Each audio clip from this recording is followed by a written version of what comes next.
Yo, welcome back to Mik'dUp. Today is Wednesday, May 11th. I scared Jay Mitch. I brought some energy today, boys. I brought some energy. We have a big, huge, enormous show today.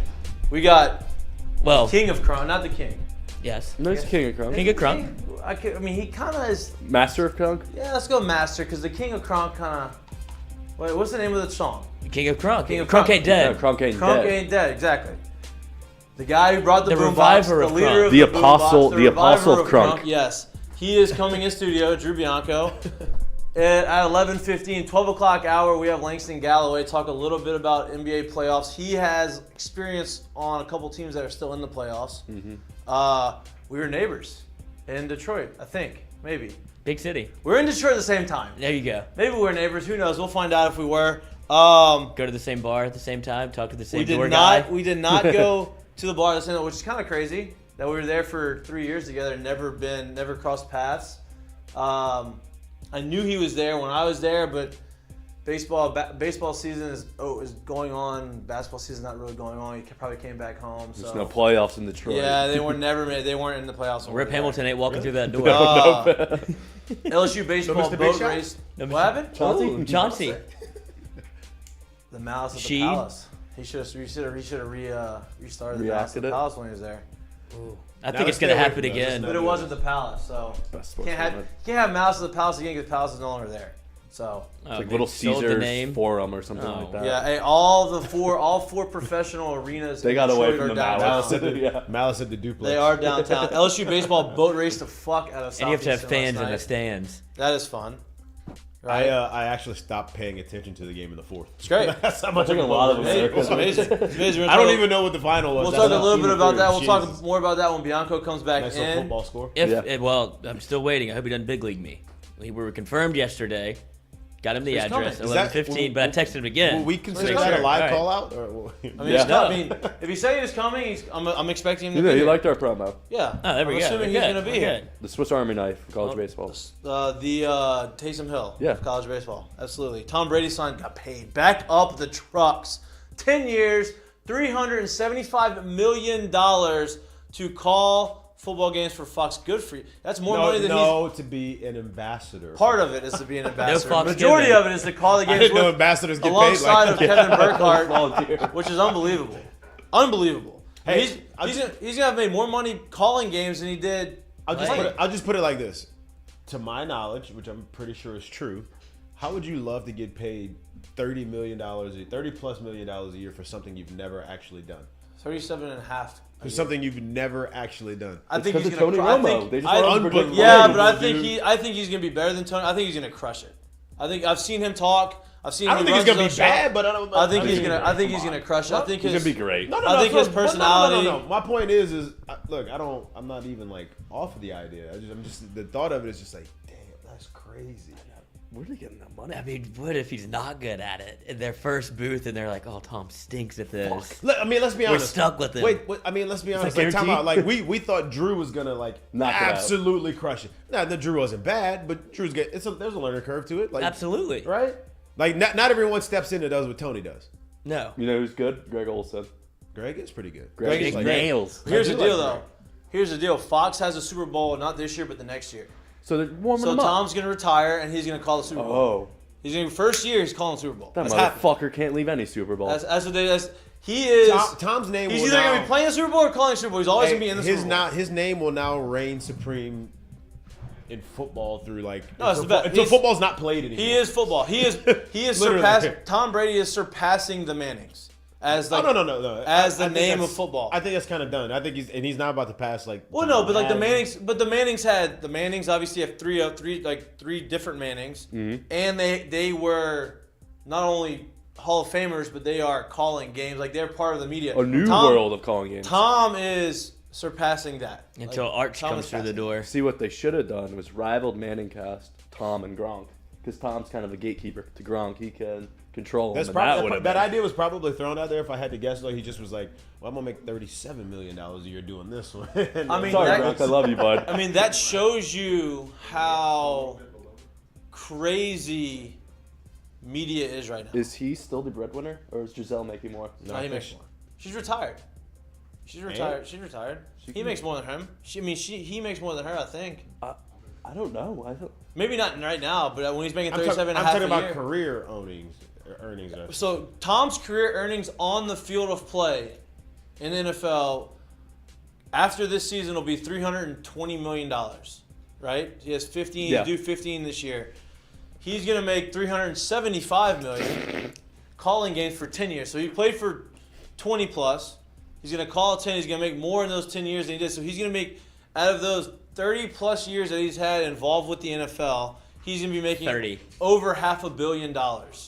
And then Just as far as like on field, in booth earnings. This is not including his endorsements that he's an international brand. Plus his brand and media company too. Plus the Tom Brady, the TB12 brand. I'd say he's probably gonna be making. He's a billionaire. About $4 million. He's 40 million a year. He's a billionaire. his clothes stink. With everything else going He's a on. billionaire. Have you seen the Tom Brady apparel launch? The most pastel, bland. Do they? I thought they looked alright. No, Dude, no, there's no. like 120 for a hoodie. Yeah, Well, of it's course. ridiculous. What would you expect? 80, Like 60. the golf, he wants the the golf higher end stuff is stuff. so He wants generic. Bad. It he looks wants like Tiger Woods 08. Well, dude, I mean, he's not a golfer. Of course, he's gonna be generic. Well, yeah, put a little something on Hey, there. it's the Little first. taste. Let the thing Okay. evolve. I'm with you. Okay, you're right. It's the first line. Yeah, It's the first let line. it evolve. I mean, you crushed How it. Huh? You crushed it. How With do you- our apparel I mean, that's my apparel's a t-shirt and a hoodie. Don't sell and a yourself hat. short. and a That's all we hat. have. The hat's great. People TV. love the hat. That's what I'm saying. People love that. Tom doesn't have a hat. No.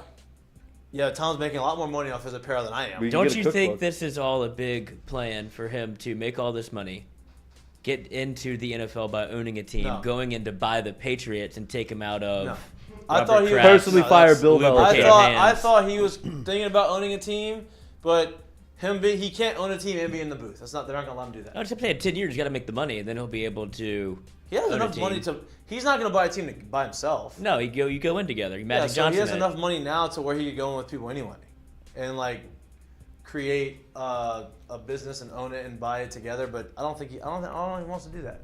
I think he likes doing all the other stuff around it and still having football there. Like if they're gonna pay him $40 million a year to be part of the NFL and call games, I think he's okay with that. So it's Joe Buck and Tom Brady. No, Tom Burkhart. Oh. And I don't know who Where's that one Joe is Buck? either, but he's Joe- yeah, you do. ESPN. Joe and Yeah, Troy you do. moved to ESPN. He's They're very Monday good. night now. They're both. Oh, Tequila Boys. It was Yeah. a package. Yeah. Come on now. Oh, I thought it was just Aikman. You ever think that I said marriage was Tom. gonna break It's up? Kevin That's Burkhart. why I blew Kevin. my mind. I didn't Kevin know who Tom Burkhart. Burkhart was. Kevin Burkhart is very good. He's very good at his job. Does the Red Zone still have the Red Zone guy? That's Wait, all that who is- matters. who's Yes. Kevin Burkhart? Oh, speaking of not being able to pee, he can't pee the whole 12 hours. 12 hours. He's got to have a funnel, right? You think he's got a catheter? He's got something. Not a catheter. I don't think he's gonna stick something in his pee hole every day, but No, maybe said he's- once just one day. Just every on Sunday. I'm not. He's on I'm not- something. He's got maybe like a little funnel thing that he pees into, like underneath the desk. Wait, who are you talking about? The red zone guy. For the 7 hours he doesn't get up to go pee because he can't. There's no commercials. There's no That's break true. in the action. God, So no. like He when apologizes, when too. he's talking or doing something and there's a bunch of like games going on, he doesn't have to be on there. He may take that time to funnel his stuff into like a big old No, gallon. dude. Yeah, because you would hear it. Hot No, not mics. necessarily. Maybe he just takes his phone in the bathroom, throws it in Because he puts you. That would be great. Just He watching puts you. it. He puts you in there. He puts you in there, and you're listening to the broadcast. So his mic's off. Yeah, but he jumps in there a lot. He Yeah, really for wants sure. But to like, be. there's times where for 45 seconds, a minute, he's probably gonna let them. If it's a close game, he's gonna let them talk. Maybe he And does. that's when he lets it maybe fly. That's when he lets it fly. Maybe his It entire sucks to be an studio intern. is in the bathroom. Sucks to be an intern. What if Cleaning it his up? chair is actually a toilet? Maybe he's got a urinal underneath. It's right underneath him.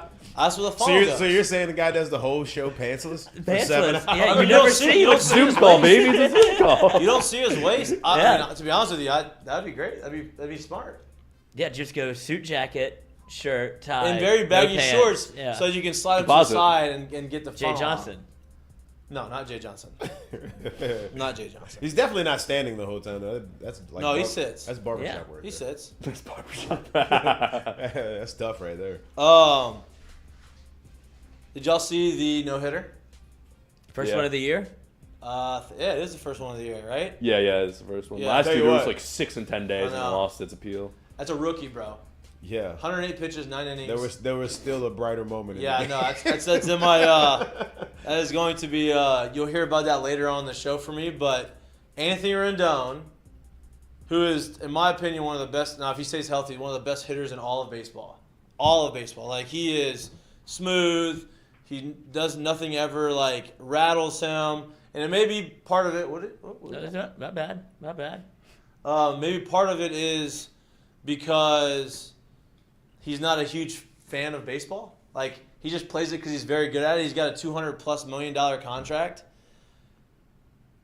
He's a right-handed hitter. He hits on the right side of the plate. Not a switch hitter. No, there's been times in my life, in my career, where I've hit left-handed in the cage. I stink hitting left-handed. It's hard.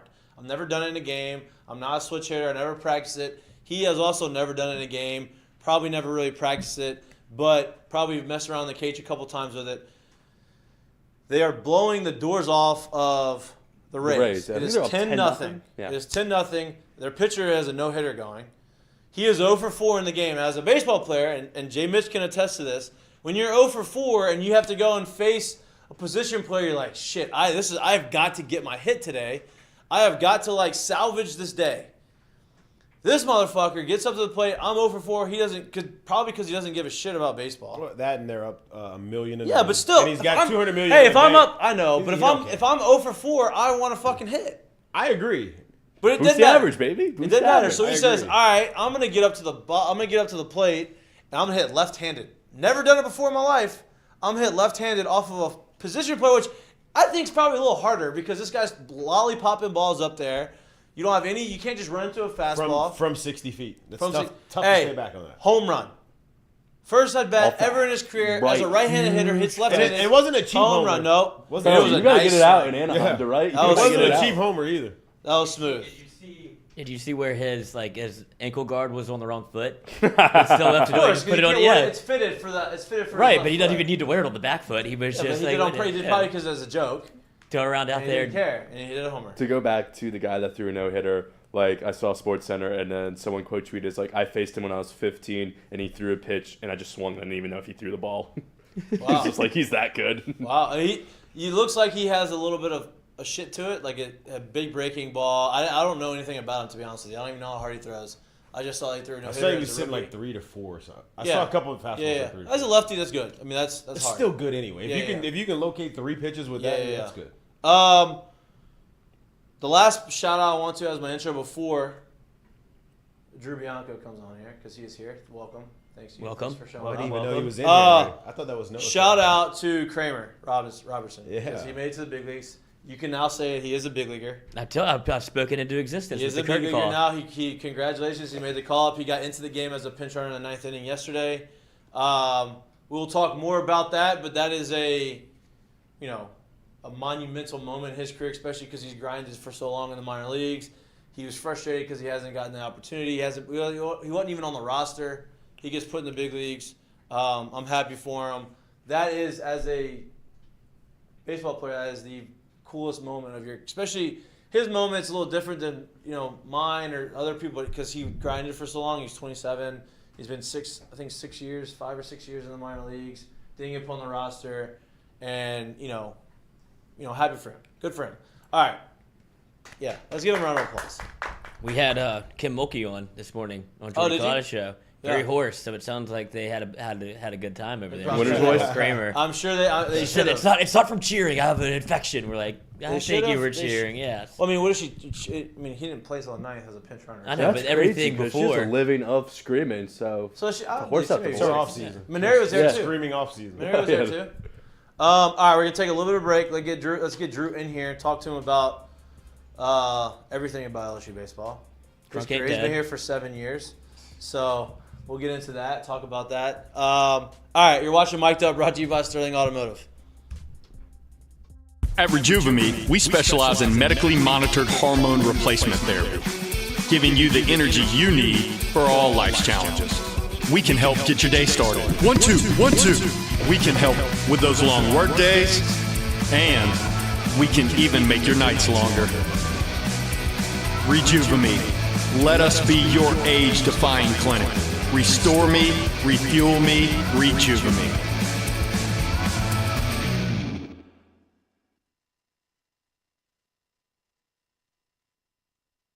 Our What's for Lunch segment is brought to you by Doe's Eat Place. Maybe the best burger in town. If you're not looking for lunch, you're looking for dinner, go check out Doe's Eat Place. They have unbelievable choice of meats. They have unbelievable tamales. They have a great atmosphere, great vibes. If you're looking for a homey Louisiana type of atmosphere, but you're looking for high quality food, Doe's Eat Place is your spot.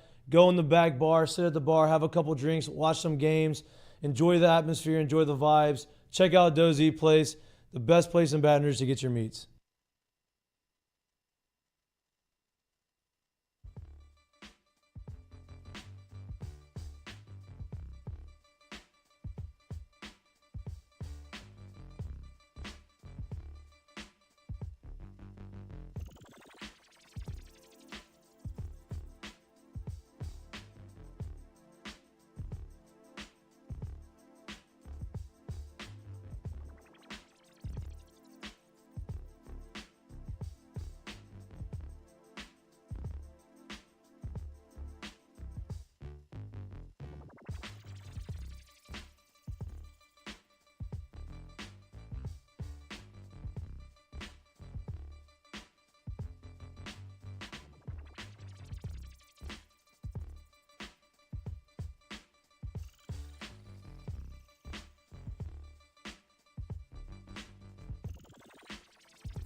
Welcome back to Mik'dUp. We are brought to you by Sterling Automotive. We have not the king of crunk, the apostle of crunk, the revival of crunk, the crunk doctor. Yeah, doctor, bring it back. The revival of crunk. I like that. I was hoping you'd bring the boombox. Nah, it's charging up for Ole Miss. Okay, right okay. That's more important. That's more important. Welcome in, man. Appreciate it. Thanks for coming in, bro. It's we've talked about it a lot. This year. Injuries hadn't probably been the year that you've wanted. But what I don't want to say proud because I don't really know you all that well, but what I like to see is, that leadership role that you've kind of taken on this team, right?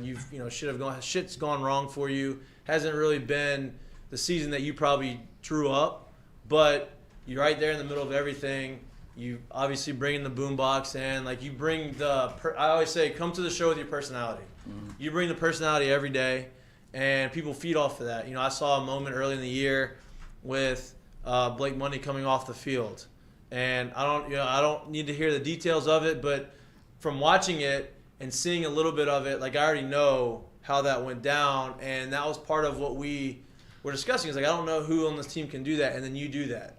And to me, that goes a long way for a team. So, to me, I like seeing that, enjoying seeing that. Y'all are hot. Y'all are playing really well. Y'all boat raced the fuck out of Southeastern last night. 7-inning games, which is great. That's a great new Those are always big. That's a good new rule. That's why I was nervous about him coming in or not, because 7-inning game gives you a chance to kind of go out, maybe celebrate with the boys a little bit. So I didn't know if they got it's a midweek. Yeah, well, they have finals. We got They're finals. almost over. Jeez. They got Lord. finals. Once finals are over, maybe. But I'm trying to graduate right now. Was it Tuesday? Is it What's one more year, dude? Is it Tuesdays? Is it still JL wine night on Tuesdays? Yeah, wine night. Yeah. It sounds like he doesn't not know. That's what I heard. I don't really know. I ain't really good there. This man's knees are banged up. You don't have you have no regard for your body. No. None. I mean, you made a play last weekend, ran right into the wall. I've seen you dive over the mountain of a mound they have in the Literally. bullpen. I mean, it's the worst You gotta do thing. that. Thank God it's getting. I'm sitting there watching them being like, what? Don't over the mound? It is over dives, and the right field's the hardest place to play.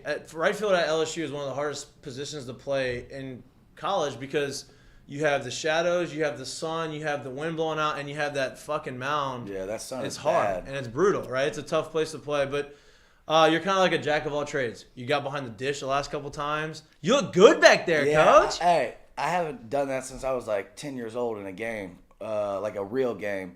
I tried it out my freshman year just because Saul tore his MCL during the fall. And Maneri was like, who can catch? And I was like, I caught when I was 10. Yeah. And he was just like, oh, yeah, go. We're going to try you out. And I was catching Hess and Cole Henry, all these guys. And it's a lot different. I think the last time I caught was 10, so they're throwing 45. And now Hess and Cole Henry are throwing 97. Hey, I will say this. You had some you were soft back there. It was good. There's been a lot of talk about the catching position. Obviously, like McManus is banging. He's swinging the bat really well. People talk about defensively and like how kind of herky-jerky sometimes the catchers have been. But you have not being a catcher, not really having much work behind there. I mean, now listen, I've only seen you catch a couple innings, but like you're smooth back there. You receive the ball nice. Appreciate it. From not catch, it made me feel like you came in as a catcher, but you didn't. No, You're not coming I as played a catcher. shortstop and second in high school, but I mean, we all call when we were little because I mean you always want to do what your dad does, and but I have a brother that's 1 grade older than me, and he caught. Yeah. So I knew I had to change. You've been around. It's in the blood. Yeah, it's in the blood. I knew I had to change positions, but I guess it's still there a little bit. But it was fun getting back there. And like I told Coach Johnson going into the week, once Travinsky was kind of banged up a little bit, and we only had T-Mac, I was like, hey, I can do it if you need me. Like, I'm for real. And he's like, all right. And I caught some bullpens, and I don't think he like knew that I could like do it. Yeah. And then after I did it against Bama, he pulled me aside and was like, hey, that was awesome. Like, I'm really proud. I have no problem putting you in at any point. That's what he said. He came on the show Monday. He said, he's like, I asked him about it. He was like, yeah, we needed some help. We need some depth. And he looked great back there. He's like, I have no problem putting him in there if we need him back there. So do you pride yourself on being able to play multiple positions? Like, is that something that, obviously you came in as an infielder. It's an easier transition from an infielder to go become a utility guy, right? You don't really see many outfielders come in as an outfielder and then be infielders and play a bunch of different spots. Do you take pride in that? Is that something that's fun for you, or would you rather be known as one position? No, I think I like it a lot. I mean, it gives you more options to play. And, I mean, at the end of the day, that's what I want to do. So whatever gets me in the lineup, that's what I'm trying to do. And I enjoy it a lot. Like, it's fun. Like in practice, I'm with the outfielders for 30 minutes, and I go with the infielders, and I'm catching like a flat ground. They can get you on the mound. I've been begging him. Hopefully, it's the other. Like last night would have been a perfect time to get you on the mound. If we would have played 9, maybe. But I mean, hopefully next weekend against Northwestern, we get up by like 25. Maybe against Ole Miss, y'all beating them by a lot on one of the games. Wow, how great would that be, huh? Beautiful. That would be crazy. How great would that be? I think my mom would just be freaking out. Yeah, she'd probably just leave. Speaking of, you're a TikTok dancer now.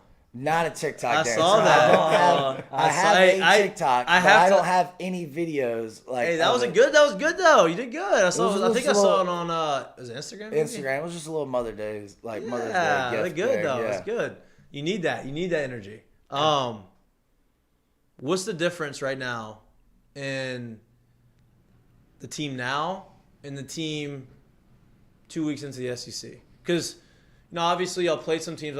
Auburn and A&M are better now than people probably anticipated them being, right? Mm-hmm. They're both in the top 10.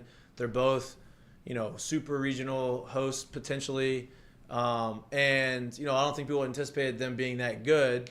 So you lose those series. People are, the fans in Baton Rouge, obviously, they love baseball. And, you got to love that. But they're very emotional fans, right? They jump to conclusions really early. They want you to win every game, which is fine. You want those expectations. But for me, I feel like I've seen a difference in the way the team responds to each other and kind of like the chemistry and the makeup of the team from now compared to what it was then. Can you talk about a little bit of the difference? Like, what do you see? What do you feel? You've been here for 8 years. You understand. You've seen a lot. So I think it's like every team. Early in the season, you're just trying to figure out who you are. And, we were making a lot of mistakes early on, and that cost us some games. And like you said, it upset some fans. But like we're just trying to figure out. We're young still. Dylan Cruz is still a sophomore. Right. As crazy as that is, stuff like that. So we're a very young team, and when you don't have the starting pitching on the mound, that if you don't have a Landon Marceau, you gotta be perfect at all phases of the game, and we weren't early on in the season. And I think we kind of got punched in the face a little bit, and we didn't respond quick enough. And now we're responding, and we're fine with that. Like, we can get punched in the face and keep going. And we just had to grow up a little bit. And we're still the same team. I feel like the talent's always been there. We got like 5 All-Americans on the team. Do you sense, literally, from guy to guy, dudes understanding, hey, we are that. It's not, we don't think we're that right now. We actually feel how good we are, and guys are feeding off that. You feel that? Oh, yeah. Hell, I remember last week we were talking about dude, what if we just win 9 straight games in a row? Like, we could do this. We could catch, like, what if we caught Tennessee if they just felt like, I mean, that's the type of confidence that we had. And I'm like, yeah, we had that hiccup against Bama. But, like, I mean, it's definitely a whole different attitude right now. I mean, it's baseball. When you get hot, you feel like you can you can win any game. Like, that's how we go into every game. Like, we're about to put up a lot of runs. And then even our pitching, as much as it was slept on this year, like, if you look at the numbers, they're pretty good at the top of the SEC, and not a lot of people talk about that. The bullpen's nasty. Yeah. Oh, the bullpen. disgusting. Talk about that. How I mean, you faced them, right? Like, you have fall practice. You have the right before the season starts, and so you got a firsthand look at how good the bullpen was going to be, right? Like, people didn't really know. There's a lot of question marks. People didn't know how Raisman was going to be. They didn't know how Gervais was going to be. They didn't know how Cooper was going to be here. But you had to face them. You got to see it firsthand. So you probably had a pretty good idea. Like, hey, these guys are a lot better than people think they're going to be coming in. Did you have that feeling going in the postseason, during the season, and have they outperformed the way you anticipated them even being able to pitch? Yeah, I knew we were going to be really good on the mound, and I mean, that was the biggest question mark. Everybody knew we probably have one of the best lineups in the country, but was who's going to pitch. And I knew, like, just if you just look at the stuff, I mean, we got guys that don't even pitch that are throwing 94. Like, right. We got arms for days, and yeah, I think they've just gotten better every week, and that's kind of like how I was saying earlier. We kind of just figured out who we are as a team, and so, like, now we know, like, we go Rez, then we go Paul, then we know like that. Everybody just knows their role now, and at the beginning of the season, you know, everybody's fighting for that role, fighting for, you know, who's going to be the closer, who's going to be the Friday night guy, which is good. Competition is good, but once you kind of find your role and everything, everybody can settle down and be comfortable. And I think they've gotten better, like, every week. Like, no I doubt. mean, hell, we go to the bullpen and I'm like, the game's over. No doubt. Go to the bullpen in the first inning. Still feels good. Game's still over. So yeah, I don't want to get into that right now about the whole like the Blake Money stuff and, like, how hard that's been. But you've been here with Mik'd for a while. Mm-hmm. What is it? Talk to me a little bit about him and how good his year's been, and, like, the way he stepped up. Because, like you said, you didn't have the weekend rotation really wasn't set. You didn't really know who was going to step up. Blake Money hasn't done it in his career here. He just didn't pitch much last year.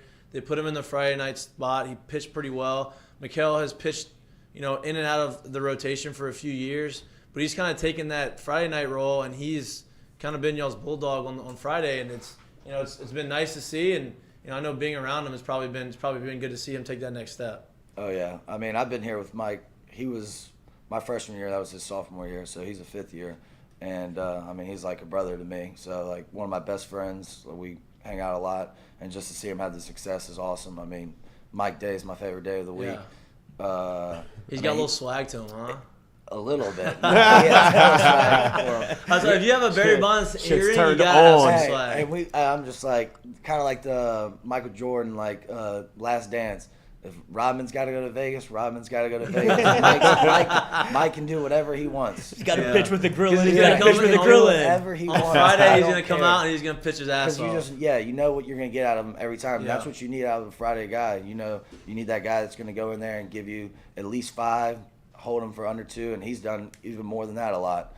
And it's just, I mean, I'm just happy for him. I mean, he's gross. I mean, he's throwing 86 right by all those guys. Throwing cutters, right? It's like, cutter buffet, nasty curveball, slider.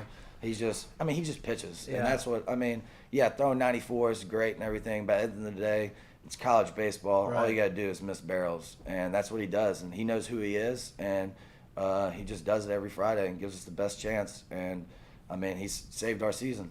And, I mean, hell, he kind of saved our season last year. A lot of people forget that. Yeah, he hadn't lost a game since 2019. We had Marceau, who was unbelievable All-American, but we didn't really have a number 2. And Mike came in and went 5-0 to end the year. I mean, he's just a dog. He's a competitor, and I love him. I'm glad he's doing what he's doing right now. Y'all had some freshmen step up, you know, on the mound. You know, you have some guys that are young guys that are playing that have had to really step up and be pivotal, or not pivotal, but be big parts of the team. Talk a little bit about how good the young arms have been. And on Sunday, you have, you know, 2 young guys that have been throwing most of the year, and they've been arguably your best two number 2 and number 3 starters are basically pitching on the same day. Yeah. Right? And, that's a hard thing to do, especially as a freshman, not really ever pitching in that role before. And these guys have come out and stepped up and thrown really well. Talk a little bit about that and talk about how important that is to have that going into the postseason. Yeah, I think every team needs those young guys to step up, and sometimes it takes 23 games, 30 games, or whatever. Sometimes they're not ready right out the gate. I mean, Pearson wasn't even playing at. He bangs. Yeah, and he rakes. I mean, we all knew that. Hell, I was the purple and gold World Series coach, and I drafted him with my 4th pick. Did people think you were reaching? I mean, I didn't care. I was like, give me him. He bangs. Yeah. He hit a homer for me. So did he? Yeah, he just rakes, and he just doesn't really care. He cares, but you know what I'm saying? He doesn't he 0 for 4 doesn't phase him. Yeah, he's 0 for 3 with 2 strikeouts, and he's like, shit, I need to get a hit right here, laughing in the dugout or whatever. And he bangs. He's awesome.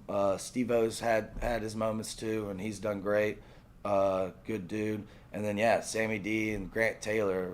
I mean, you look at the stuff; it's really disgusting. And I kind of like that combo on Sunday that we go to a lot, and it's won us a lot of games, and they've stepped up. And Grant Taylor, I feel like we knew was going to be that guy, in the bullpen for us. But I feel like Sammy D kind of came out of nowhere, and I mean, again, kind of helped us out and saved our season a little bit and filled that role really, really good. Who would you like to see in the Saturday night role? Now that I don't know if when he's out of the role, I don't know if they took that from him, because I know he pitched last night. I'm sure yesterday was probably his bullpen day, so they used that as his time on the mound.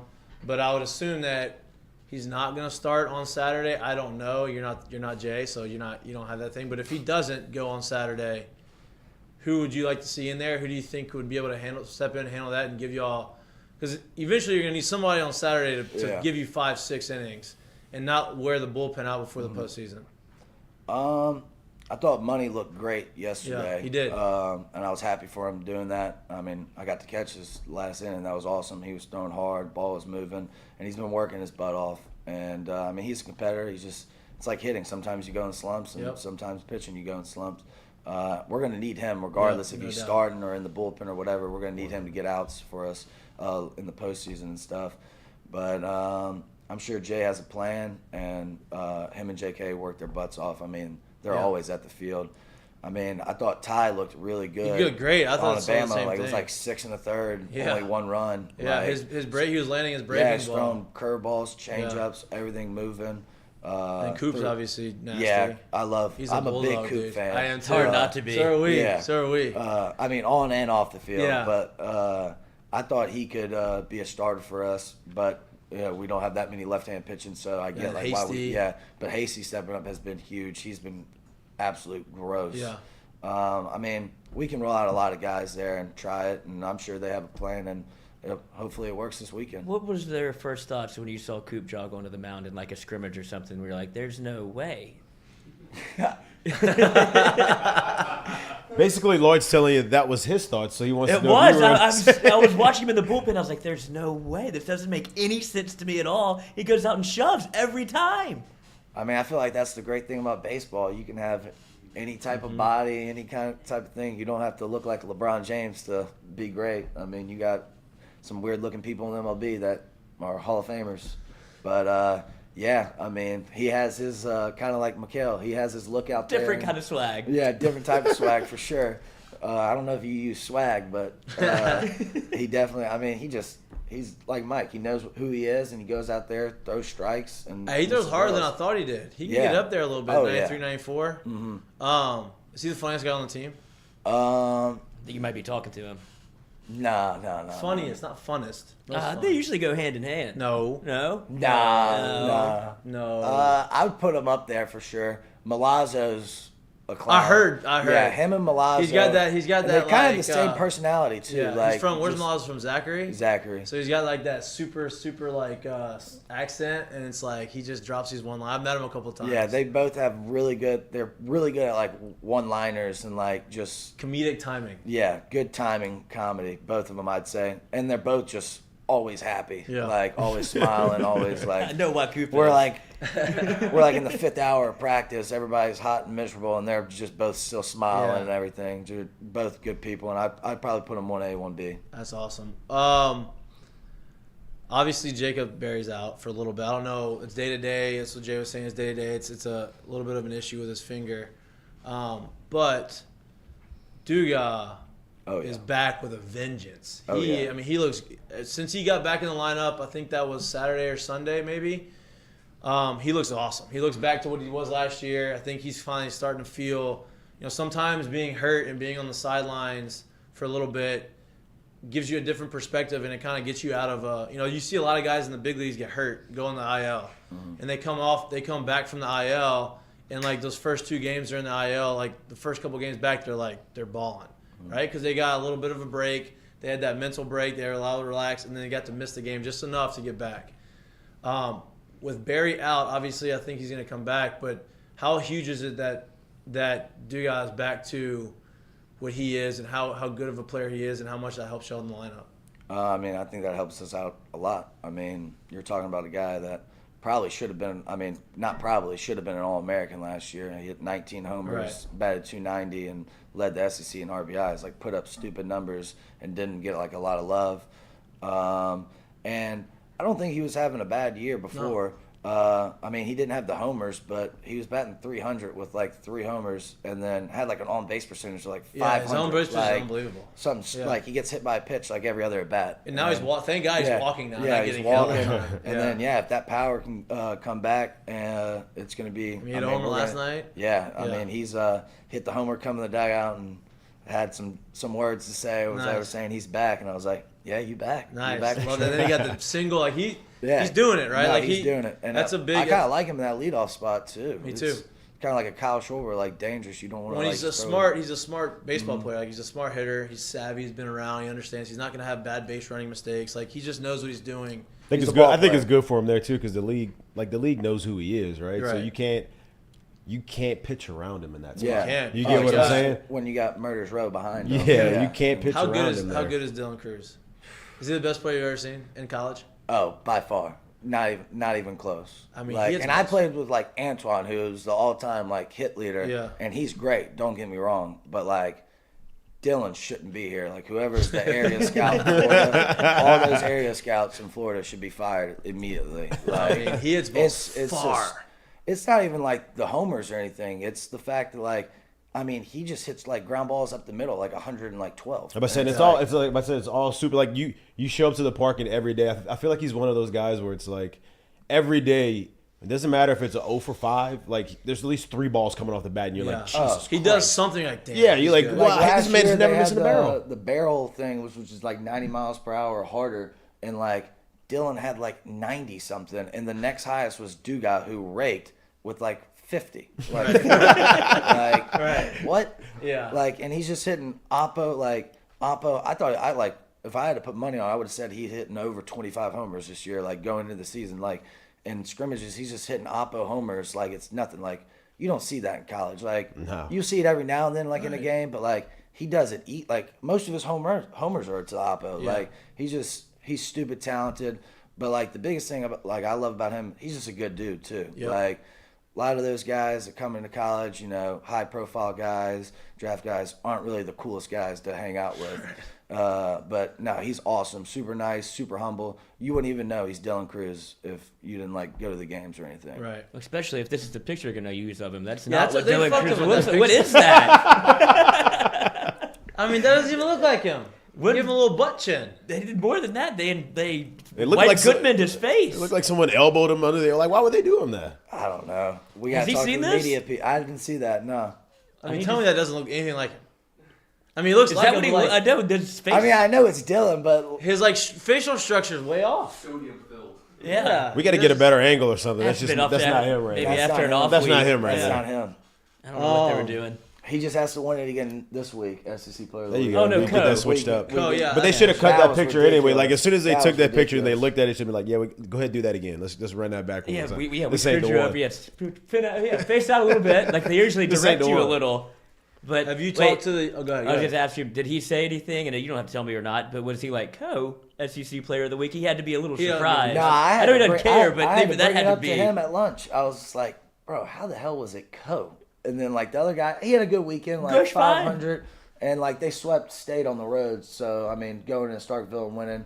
I mean, at the end of the day, those awards really don't really matter or anything. It's a cool thing to win for sure, but they don't really matter. And like again, like I don't even think Dylan cares. Like he's that type of guy. He's like, oh, that's cool. Not a lot of room for him anyway. There's trophy cases. I'd imagine it's pretty full. Oh yeah, that's run of the mill right there. He's about to get. Yeah, I mean he has what 18 homers right now. I think 17 or 18. 17, yeah, 17. Yeah, I mean he's got 2 weekends left, plus the tournament, plus the postseason.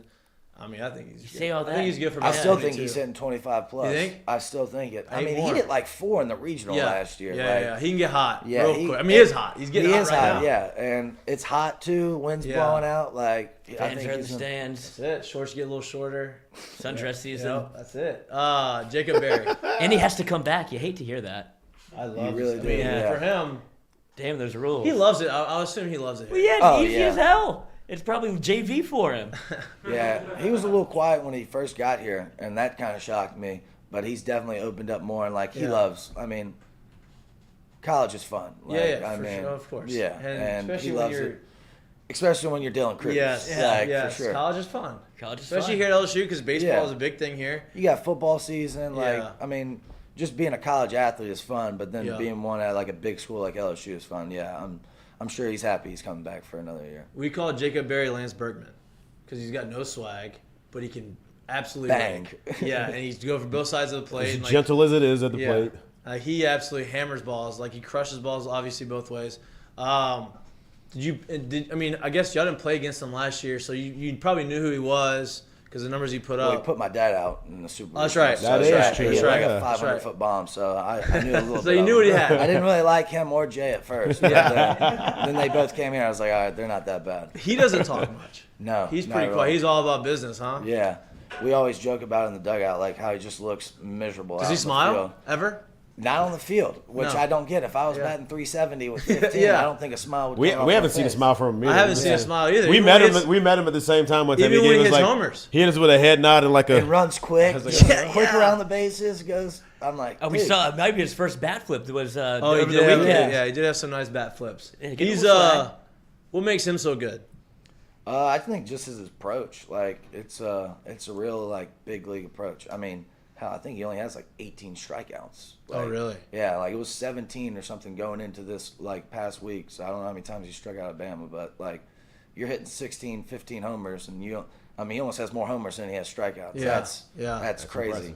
No And I mean, usually guys like that are striking out like 40, 50 times already, and he just has big league bats, and it shows on both sides. I mean, left and right. He just waits for his pitch. He knows he's going to get it, and he doesn't miss that pitch, and that's what good hitters do. And I mean, I knew he was going to be good. I mean, he was the number one prospect going into the season, but I was kind of shocked, like this good. Like I didn't think he'd be batting 370 with 15. And it's kind of a quiet. It's weird. Like you Super don't know it. quiet. Like I'm like, yeah, he's playing. He's hitting what you see the homers, and you look up at the numbers. Like, damn, he's hit 377. If I didn't see the scoreboard every day, like I would have been like, 320, 330 with like 15 somewhere in there. But no, 370. Like he's a hitter. Like he hits. It's not just power. Like he walks, hit by pitches, hits, moves the baseball where it needs to be. He's a big leaguer. There's a reason why he's a top 5 prospect for a reason. Talk to me about the Boombox. How'd that start? How did you become the guy? Did you come up with the idea? Well, they heard the song. Well, I mean, we've all heard the song before. I've never heard it until I got played here, and I don't know if that makes me old. It was like or a what. viral video, like on Twitter, with the they're music saying. video with Yeah. the guy like resurrecting from the absolutely from the- yeah. good work when you did that. Brought it back to life. And so we heard I wasn't there because I just got injured with my rotator cuff, tripping on that mound or whatever. Damn mound. Yeah, a partial tear on my rotator cuff. So I was getting shot up and doing rehab at home. But they played it at Arkansas after a homer, and Doty and all them were like, "Bro, that was awesome." Like, I mean, it was bad that it happened, but it was like great, like thing. And so we just started playing in the locker room and before games, and we just played it like 6 times on Hell repeat. yes. We didn't even care, like just keep repeating it. And then we asked the media people if they could play it like after a homer. And they were like, no, we can't do that. And I mean, it does have some foul language, like Play at Arkansas? within the 30 seconds. And they're like, no, we can't do it. And I think we play like some like, you know, we're all about history and culture at LSU, and so I think we play like some like Alex Box theme song or something for homers. So like we can't do it. Something on the grand piano. Yeah. But when we hooked it up one day for BP on my phone and started playing it, and we all were going nuts on the field before anybody showed up at the field. I was about to say, so wait, was this the explicit version or was this? It was the explicit version. But, like nobody's in the stands, so it was cool. Like, does the football team tell y'all whenever they're practicing? Because they used to tell us like, hey, we love when y'all are practicing because y'all play that music and we can hear it while we're playing or we're practicing. Did they ever tell y'all that?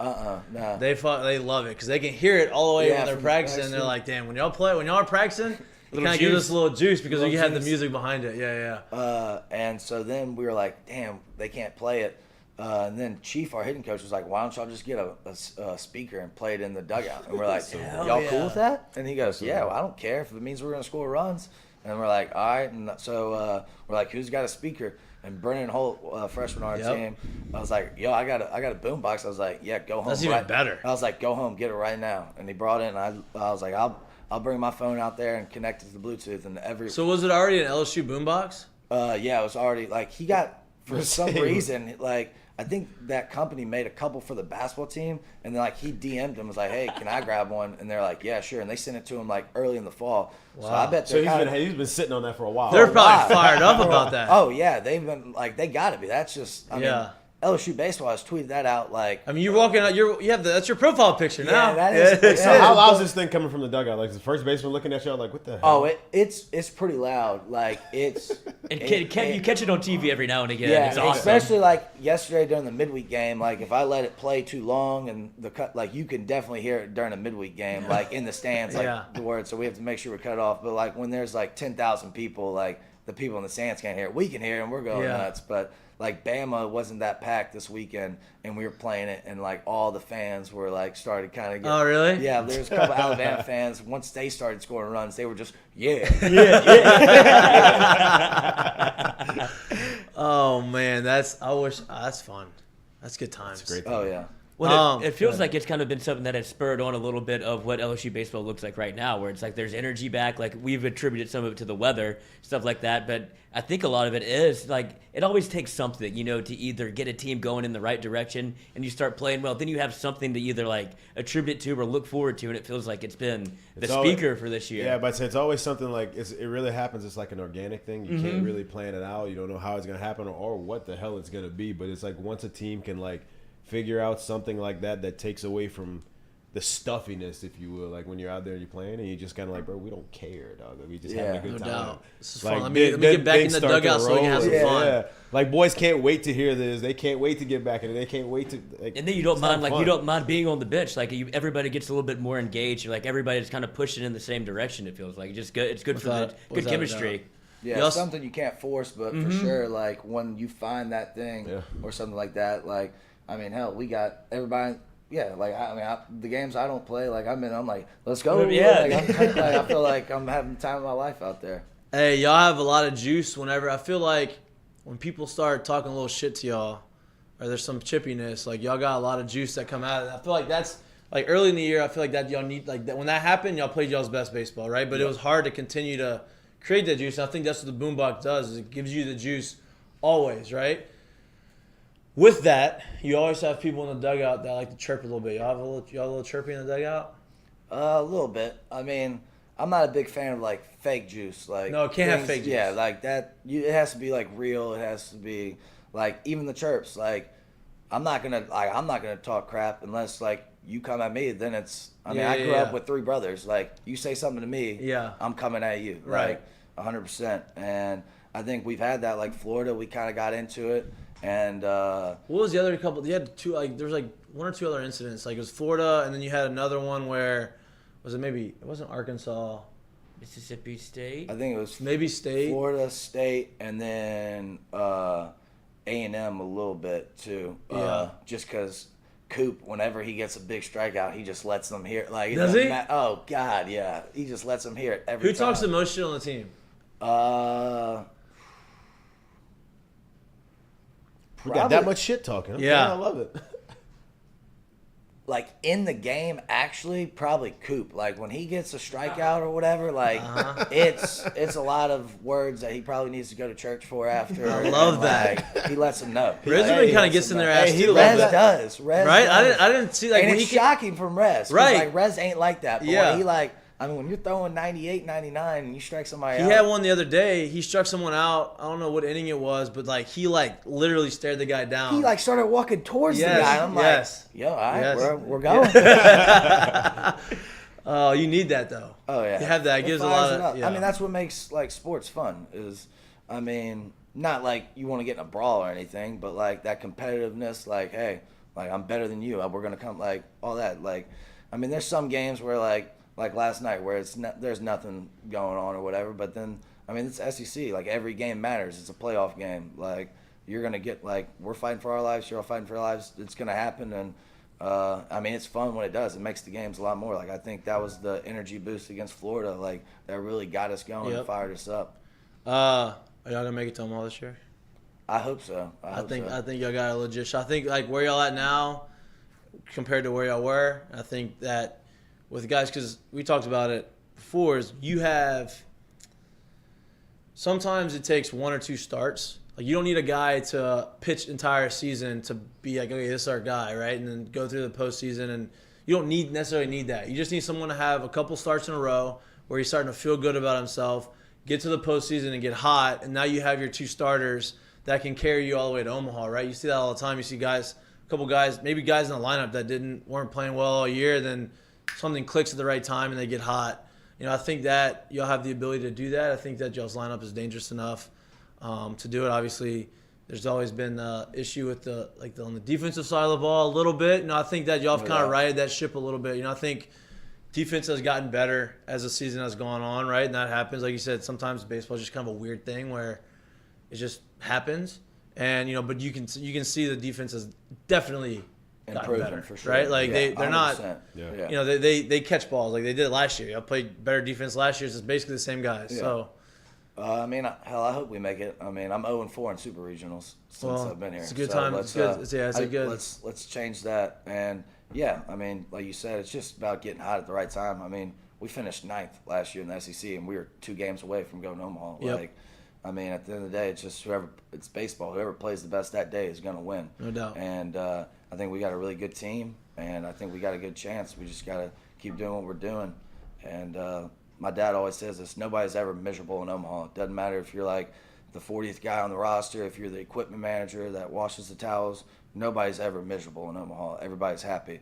So, I mean, I say we do it. I mean, I'm sure there will be a lot of fans there that'll be happy. We'll be happy. Everybody will just be happy. Everybody, I love being happy. Yeah, so why not be happy? The finals are almost over. So now y'all get to relax, just play baseball, have some pool parties with the boys. What even is your major? Sociology. How many times have you changed it?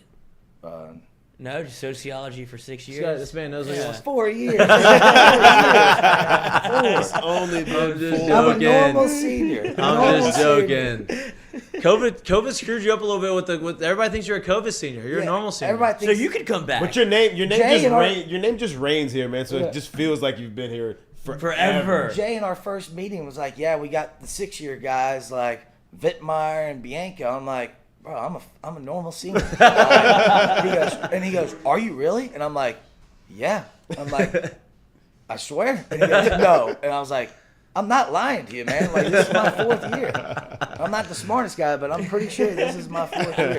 Advisor told me so. Yeah. Wait, so That is Vittmeyer's awesome. to be catching all this flack then, right? Yeah. Vittmeyer and McHale, they're both like, they've been here for 20 years. That's right. You're right. Well, next time we get them on there, we'll make fun of them. Yeah. Normal senior. We're definitely bringing the senior citizens on together. Yeah, They no gotta come doubt. on together. No doubt. Is he Dude, a volunteer firefighter? Yeah. Yeah. He's That's got to be like. Vittmeyer's? He's he's the kind of a most- dog too, huh? Oh, yeah. No, you That's can tell. not a guy I'm messing with. you could tell. That's- Yeah. that's- Yeah, he- he's as blue collar, gritty as you I love that. as you can get. He's Like, from Pittsburgh, bro. Yeah. Yeah. Kind of yoked. Oh, Very yoked. he loves the weight room. Yeah. Like he's You can every tell. Hey, he looks time, like a dude. You gotta like tell him, hey, bro, weight room's locked, man. You can't Yeah. come here today. Well, we're all like, we got like 4 games this week. We're all like, okay, we're just gonna do the normal weight. Vittmeyer's like putting as much weight, like deadlift max, and I'm like, bro, come on, like It's the middle of the season. Relax. Yeah, relax. You're Relax pitching a little today. Yeah, you probably got to throw like 3 innings today, and you just He stepped up big time too. Whenever his number was called, like early in the year. sure. Another guy that I feel like was kind of slept on, and again, Well, it took him a while to get healthy, right? Yeah. He's gotten healthy and things Old have come bones. back to. old bones. I mean, yeah, just another guy that doesn't wow you with stuff, but like Knows how to pitch. knows how to pitch and gets And he's a outs, and he's dog. he's a dog, and he's a competitor, and that's. I mean, in college, you don't need to be the most talented guy. It's not like you're in the big leagues with the 400 best players in the world. Like, you can get outs in college baseball.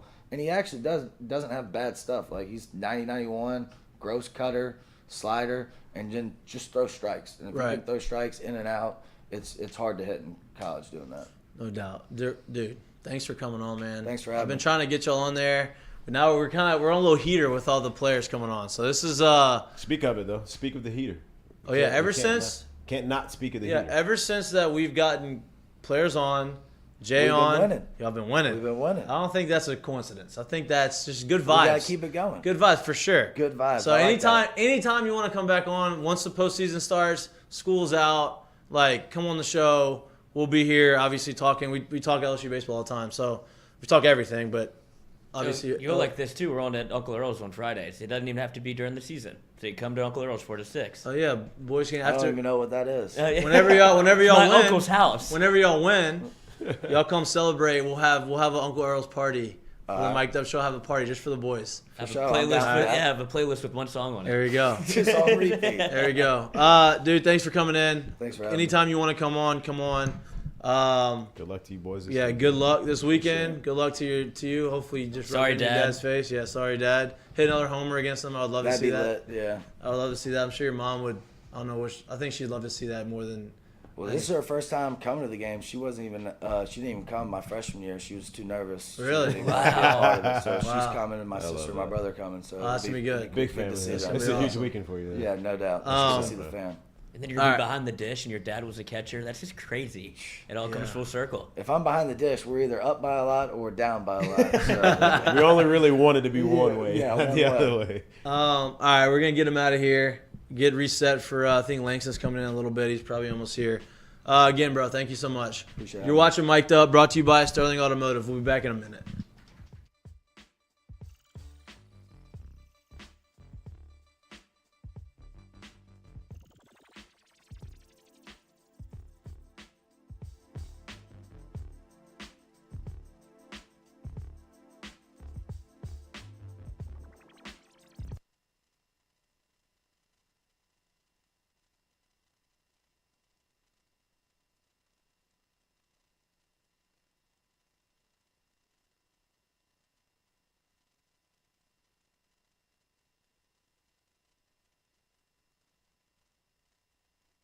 Mik'd Up is brought to you by Law Offices of Lance Beal. Call them today, 337-991-6263.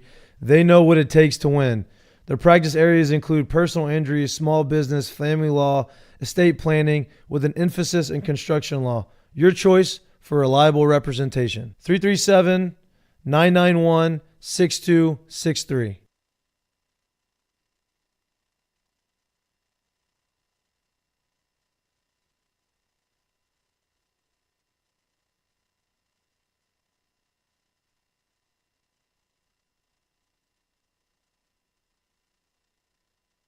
Hey y'all, it's Mikey from Mik'd Up. I want to talk a little bit about my friends down at Sterling Automotive in Lafayette. They're locally owned and operated for over 25 years. They have 13 locations, 4 in Opelousas, 5 in Lafayette, 1 in Broussard, 2 in Jennings, 1 in Crowley. They sell any type of car you could possibly find: Buicks, GMC, Ford, Lincoln, Chrysler, Dodge, Jeep, Ram, Hyundai, Genesis, and Kia, along with 5 pre-owned locations. They have over 1,500 cars in inventory on site. Unbelievable service, unbelievable people. If you're like me and you're on the go, they can sell and they can ship you cars up to 200 miles. Unbelievably convenient. Again, my friends down at Sterling Automotive in Lafayette, go to their website at saveatsterling.com. Awesome people, go check them out.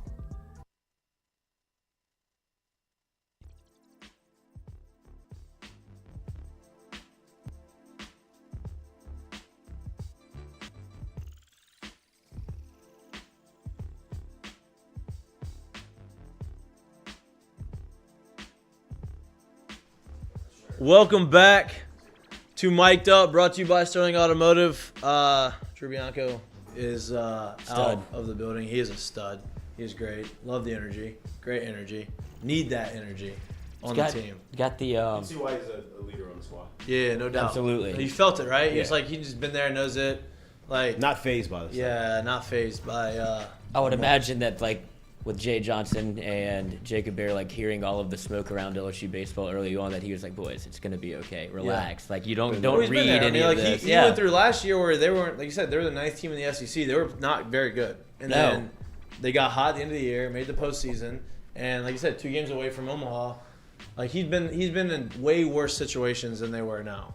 And, you know, now they're 35 and 13 or something, whatever they are. And They're cooking. yeah, they're in the prime. It's hard to believe spot. that, like, whenever, even before they got, like, super, super hot, like, you would look at the record, like, they're not dead, and everybody's acting like this team's I mean, they're gonna win 40 cooked. games. Yeah. They're gonna go ahead. Let's say they win both these series. That's 4 games right there. They have a Northwestern State in the middle weeks. They're gonna be, you know, Over 40? 41 wins, and that's solid. solid. Not everybody can win 56 like we did. Tennessee. They're not gonna win the whole thing though. They will not win the whole thing. I want them to play. It seems like they want to play Tennessee. I would That'd be love to see. awesome. I would Full love to see them circle. play in the SEC tournament. That'd be great. Like It's in the gonna be. finals. It's gonna. You talk about being chippy. Yeah. That would get heated quick. Yeah, Roll the because the bats fucking down. Tennessee's coach Oh, likes yeah. to fucking get chippy for no reason. Yeah, trying to fire the boys up. He wants to play so bad. He played at Missouri, right? Yep. Or like Missouri State, or is Missouri. it Missouri? Oh, okay. Missouri. Okay. I don't think he played much. He was a little bench guy. Oh, Tony He's a V, bench guy. come on the show. Came off the bench. Can we get him I'm on not the show? saying in a battle. He just came off the bench. He was just on. I think he was on Busting with the Boys. He's a role He guy. was. Oh, was he? Mm-hmm. During the season. Yeah, I mean, he's a self-promoter. He loves himself. He run himself on this. You guys can compare stats. I don't think it's comparable. I don't think those numbers compare. They don't compute. They don't. They do not compute. We're just bullshitting until Langston gets here. I don't know when he should be getting here soon. Hope I gave him the right address. 2148. Yeah. 2148. Tell everybody. Well, we have a sign out there. Yeah, 2148 Government Street. Well, I didn't say I didn't give him the street name. I just gave him the numbers. Blood type O. It's 70806. I just gave him the numbers. You gave him the whole address. I mean, I Jesus. think if you okay, Tell him the lock code. probably. Jesus. Oh, alarm code. What is it? No. The keys under the mat. Wait, dude, don't say that. Actually, Fake rock. fake frog. I mean, go ahead. Just say, hey, come get it. Come and take it. I'm talking to Tony. Vitello wanted I to come don't to the think you show. are. I don't think Tony listens to our show. Everybody was here for White Light Night except for Hot Art Cool Nights. I'm gonna say there's What no was white light. first? What? Let's say White what? Light Night is something that happens in the fall in Baton Rouge. So it's our 2 big events. How do you know? You've been to it before? No, but that's what I've heard. Red Dress Run in New Orleans. I do want to You've give a been to little that. promo. Into that. A little I've heard. promo shout out. You've What been is? to that. Red Dress Run. I've never been. Me either. Me either. It's awesome. This may be the first year I can go. I've never been able to go. Are you gonna put the dress on? Why not? How short? No. I may get one of the what is that outfit called that girls wear? It's like it's connected to Spanx? No, a romper. Romper. Oh, nice. Oh, that's How you dangerous gonna be game. there? Huh? How you gonna use the bathroom in that? Catholic. I don't know. Catholic. You just go walk into the bathroom. Oh, man, Mikey's stripped down to his ankles. Yeah, Go to the hall. Go to the What's going on? The kindergarten pee. No, I don't know what I'll wear. Kindergarten. I do have friends that'll do the kindergarten pee when they get drunk and Bo like as a does all joke. the time. Yeah, see, In the bathroom. And they used to have bogeys whenever bogeys had no door. The trough. that's awesome. Yes. They would do it at like Tiger Stadium, and people walking like, "What's wrong with this?" Dude, Why? where Why did- the yeah. kindergarten pee? And so you got your ass out. It's just hilarious. Before Langston gets on the show, I think he's about to get here. I think. Earl's, we do our live show every Friday from Earl's, 4:30 to 6. Earl's has a promo. You show up at the show. Happy hour starts at 4. Show starts at 4:30. Come out, have some drinks on our tab at Uncle Earl's. Watch the show. Watch, hang out with the boys. Hang out with them. It's Friday, so everybody gets off work a little early. Earl's is giving out a promo. It's a package deal. It's a $100 value. You get 2 T-shirts. You have sunglasses. You get shot glasses. And you get a bottle of whiskey. All that we're gonna give away on Friday. So if you don't like whiskey, Everyone? you don't like sunglasses, you don't like good gear. Hey, I think he's here. Hey. I think he's here if you want to go grab him. But he went to the front.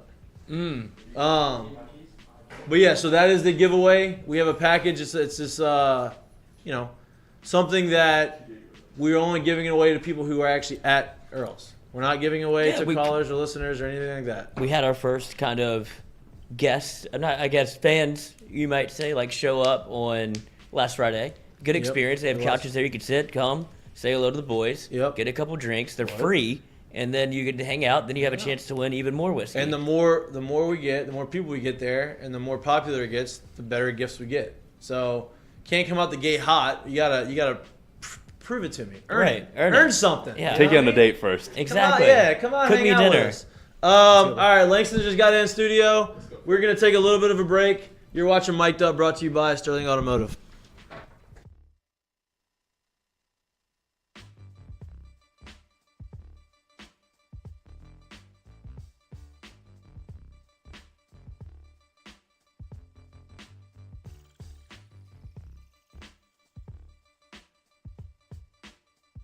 Mik'dUp is brought to you by Law Offices of Lance Beal. Call them today, 337-991-6263.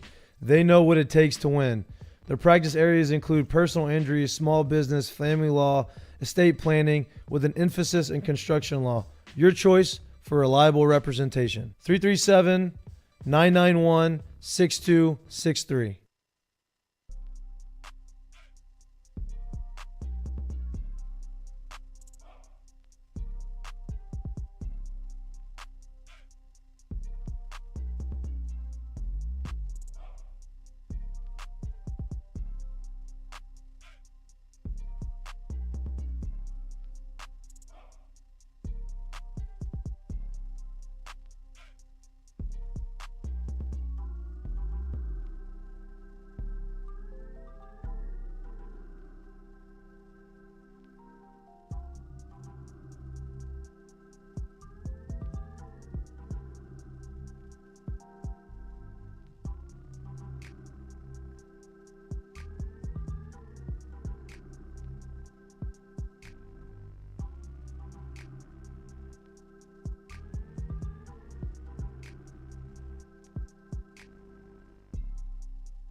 Welcome back to Mik'dUp, brought to you by Sterling Automotive. Langston Galloway is in the building. He was my neighbor at Royal Oak. We just figured this out in Michigan. We're both in Detroit at the same time.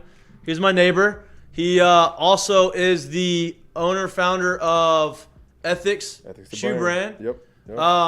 Rocking them right now. Rocking them right now. Oh, he's right. Yeah, not me. Maybe if this goes well. Hey, then they're maybe. fire. They look good. Appreciate it. Give me what? Like you've always been a sneakerhead? Is that Always, kind of always been into sneakers. But over the last probably 2.5 years, I've been working on something on my side, on the side from wearing whatever I was wearing on the court. I was with Nike for 4 years. Then I went over to Q4 Sports.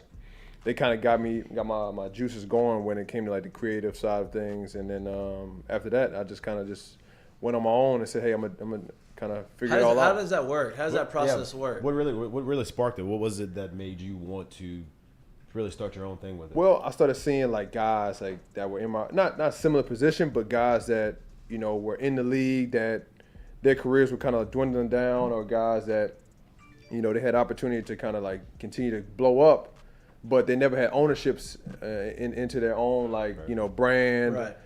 You saw the situation with Kawhi Leonard, like he lost ownership of his own, the claw, like basically like with Nike. So stuff like that, like it kind of like, I don't want to say it frustrating, but it just like it didn't give like the guy, like the players and guys that I kind of coordinated with, like, man, we want to be able to own and understand, hey, how do we push our own brand and kind of roll with that. And so it kind of got my juices going. I was like, hey, look, how can I start? First and foremost, a shoe. Like, how do I build a shoe out by myself?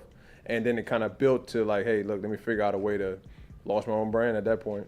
Yeah, I mean the shoes. I was looking on the website. I'm gonna have to go buy me some shoes. Yeah, please. I'm do. so like he's Please got do. his shoe collection is way better than mine. I'm Yeah. growing mine. It's a gradual process. Mine doesn't look like Odell's. Have you seen Odell? Yeah, I saw. I mean, yeah. that's unbelievable. That looks like you walk into a store. Did he ever say how many he had? Did he ever say? I don't know. but I'm sure there's a. We need to know the number. I need to know the number. Because that, I mean, you walk. It looked like you're walking into like the Nike store. Nah. Even more than that. I mean, it's ridiculous. His closet's crazy. Yeah. Crazy. It's How crazy. do What's you your closet even look like? sell that house? Like he's obviously Well, he put does. it up for sale. You don't. Yeah, it's gonna be tough to sell that one. I mean, that closet becomes a room or something. especially in Cleveland. Yeah. I don't know. 100%. That's pretty tough. I mean, I got a pretty big collection. I probably got about 3,500 to 4,000 pairs. So I'm probably up there with him. Yeah. I don't know Yeah. what he has like exclusive wise and whatnot. Right.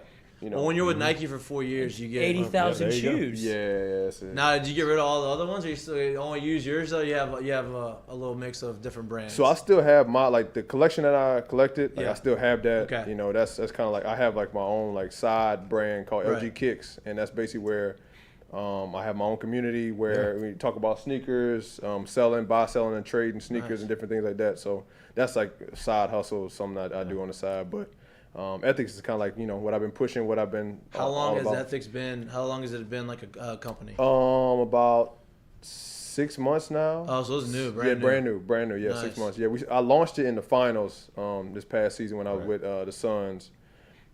Came out, talked about it, wore them on the court. Everybody kind of wanted to see more about it, and then it kind of went from there. And then crazy with with COVID going on and things like that. Yeah. Like the shipment process was it was like Unbelievable. 5-month process. Yeah. Like waiting for the shoes. Yeah. Like we literally had the shoes done.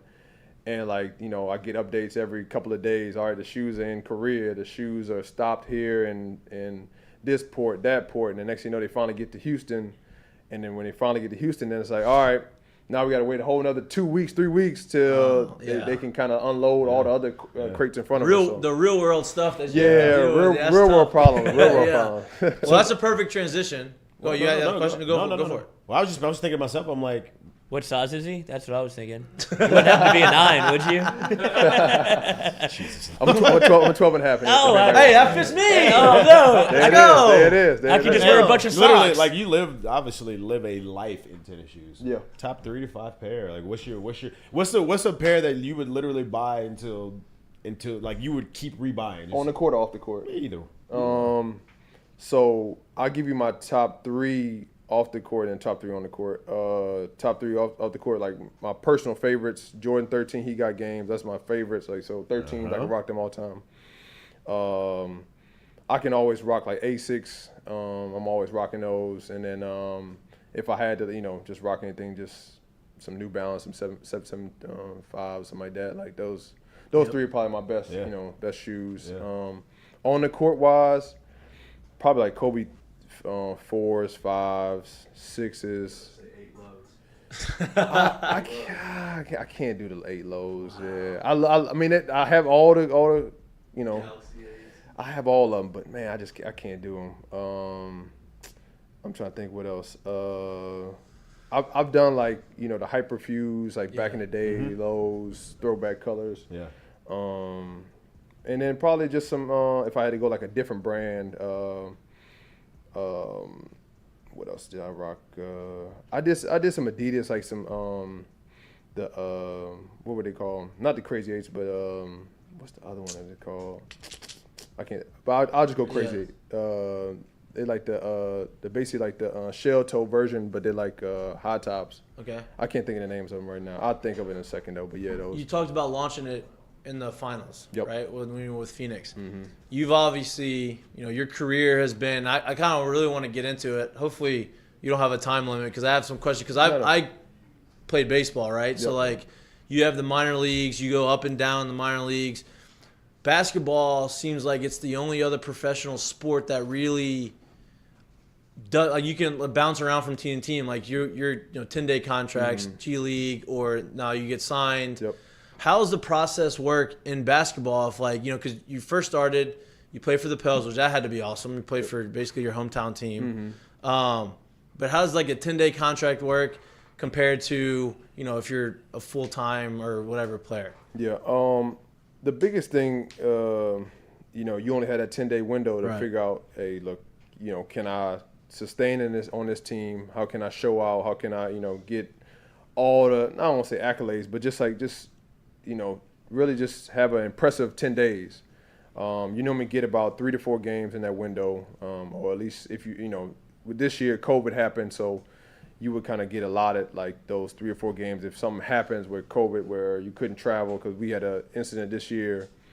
I was with Brooklyn. My 10-day window got extended. Kyrie Irving. Well, that was a whole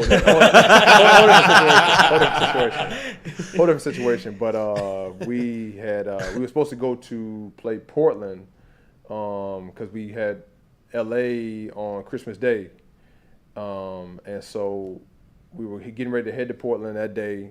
They canceled the game because I think somebody on Portland caught COVID, so they didn't have enough players to play. So basically, like my window for basically my 10-day was going to end the day after Christmas. So now they pushed it back and just said, all right, well, we're going to give you more days so you can play that 3-4 games in that window. But yeah, no, I mean, I'm sure you can understand. Like, It's a you know, grind. the It's a baseball grind. side, yeah, it's a grind. You know, it's mentally. Sometimes you have guys on the team that, you know, they pull for you. Sometimes you don't, and you just gotta lock into those, you know, a couple of days and figure it all out. So you got to experience the finals. NBA playoffs right now are, to me, I love basketball. I grew up playing basketball. Basketball was my favorite sport growing up, right? NBA season's long, kind of just like the Major League Baseball season. Right, you can't. yeah. It's hard to watch and keep up with every game. Yeah. When the playoffs come, Everybody watching. everybody's hard watching, not to watch. and it's Yeah. electric, right? It's Yeah. electric. Like, Right, it's yeah. physical. The rest call games way differently. Yep, for sure. From the start of it too. You know, yeah, and like Yep. guys are going their balls to the wall because they know like this is it, right? Yep. So like you're getting the best of everybody. Right. Talk to me about, and you had experience with the Bucks Yep. and the Suns, so you have a couple teams that are in the playoffs. What was your playoff experience like, and what's what have you seen in these playoffs? The biggest thing is, you know, which sucks for a lot, you know, for the teams that I've played on, injuries. Injuries is huge, and so, you know, Milwaukee's dealing with Chris Middleton going down, so that's kind of hurting them. I mean, not in the sense of like they're still taking care of business, but you know, playing against a Boston team that's healthy, Yeah, they got everybody. I mean, but now Giannis has to bully ball the whole yeah, time. Marcus Smart was out, but now he's back. But you know, that's kind of a tough team to play against. Yeah. The defense is through the roof right now. They're cooking on all cues right now. But and then when you look at playing with the Suns, you know, Book had hurt his hamstring early in the series with the Pels. So that was kind of like, you know, hey, it can go either way. Right. So that's what really going on in this playoffs. Like a lot of guys are getting hurt left and right, but you know, it's kind of like luck, but all at the same time too, it's like, hey, look, it's just everything falls in place. Really, like that's really what it comes down to. And you know, if you can kind of withstand getting those 4 games and beating a team 4 times in a Right. row, like, or you know, 4 times in that span, hey, that's tough. It's tough to do. Really You've tough. gotten So, I Go was about ahead. to say, No. talk about, speaking about injuries and speaking about the playoffs, the one thing you have in the playoffs is you always have those days off to recover, right? Speak about how hard it is going through the regular season and you have the back-to-backs, how tough that is, because I think people don't understand how tough it is. Hey, to I played pickup play basketball one on and then Monday. and here we go, go again the play next day. again, How tough yeah, is yeah. that? I played pickup basketball on Monday, and my legs were killing me after 3 times up and down the course. I can't imagine going back to back. Yeah. Nah, back-to-backs, I mean, you get used to it as your Right. career goes on. I feel like your rookie year, like it's really hard because, you know, you'll have a back-to-back, then you'll have a day off, then you'll have another back-to-back. So it's like, you know, you're playing 4 games in 5 nights. But as your career goes on, you're traveling on those back-to-backs sometimes. That's what really, like, you know, you understand and try to take care of your body as best you can. But even in the playoffs, it's kind of tough because you'll have, you'll play, day in between, play again. Then they don't really they never explain, like, you're traveling Yeah, the that's day not an off after day. that Right. next game. So it's No, not you really, don't travel after the game. No, not on the day when you're going to this next city. Oh, wow. Like okay. like So unless y'all wait till the next morning. right the next morning. But I'm saying, like, this is in between. So the first 2 games Right. in the series. So you'll play a Monday and a Wednesday. Right. You'll travel Thursday, and then you'll play most of, like, if it's down to the last 2 teams, they'll split it where, okay, you'll have a day to get there, you'll practice, then they'll have another day where you'll practice again, and then you'll play. Right. So you'll have the travel day, Right. practice that evening, Right. day off the next day where you have another practice. Another So you get practice. your legs. Okay. And then Oh, you get your James legs. Harden's Right, dream. Right. But then as the series kind of progresses on, so Yeah. once you get out of 2-2, then it gets to 1. That's when you're like, all right, you'll have a game on a Monday, you'll play, travel Tuesday, Right. play Wednesday. So it's like that's really How it. long So did it why take don't you? y'all travel after the game? Yeah, yeah. Just because of like the scenario where like some teams do like to travel depending on how far the location Yeah. is. But I remember we were playing. So I'm just like rewinding back. Like we played Denver. We always would wait to the next day to travel because if you think about it, they're on Mountain Time and then we're going back to West Coast time. I mean, we gain an hour back, but still you're not getting in till like 2-3 in the morning, Yeah. and Right. then you got then Yeah. the whole next day is ruined at that point. So Yeah. you just like, let's just wait till the next day and Yeah, travel. see, that's more strategic than baseball. After Yeah. you They- fly you- I'm right about to after. say because baseball, what they play, you guys play a three Every game. It's day. a 3-game series, right? Three or four, yeah. 3 or 4 Yeah. game, 3 or 4 game series, and then you travel to the next city, or how does it go? Yeah, so like we'll have, say it's a 3-game series. You play Monday, Tuesday, Wednesday. Right. After the game on Wednesday, you fly to the next city. Okay. You don't have the day off the next day. Okay. Usually you play another 3-4 games.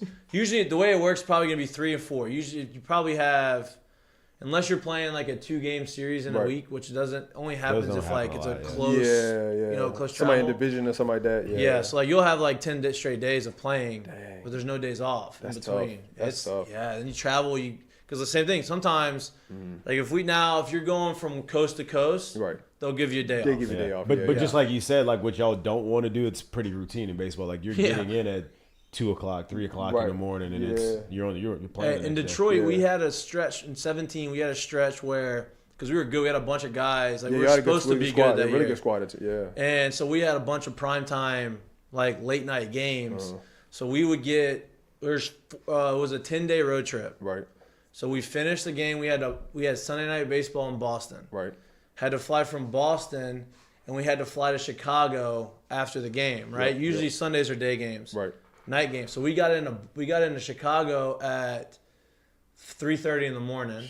Had to play the next day. Yep. Right. Game gets rained out. Have to play a doubleheader the day after that. Right. Oh. Late night, fly to San Diego. God. Right. Yeah.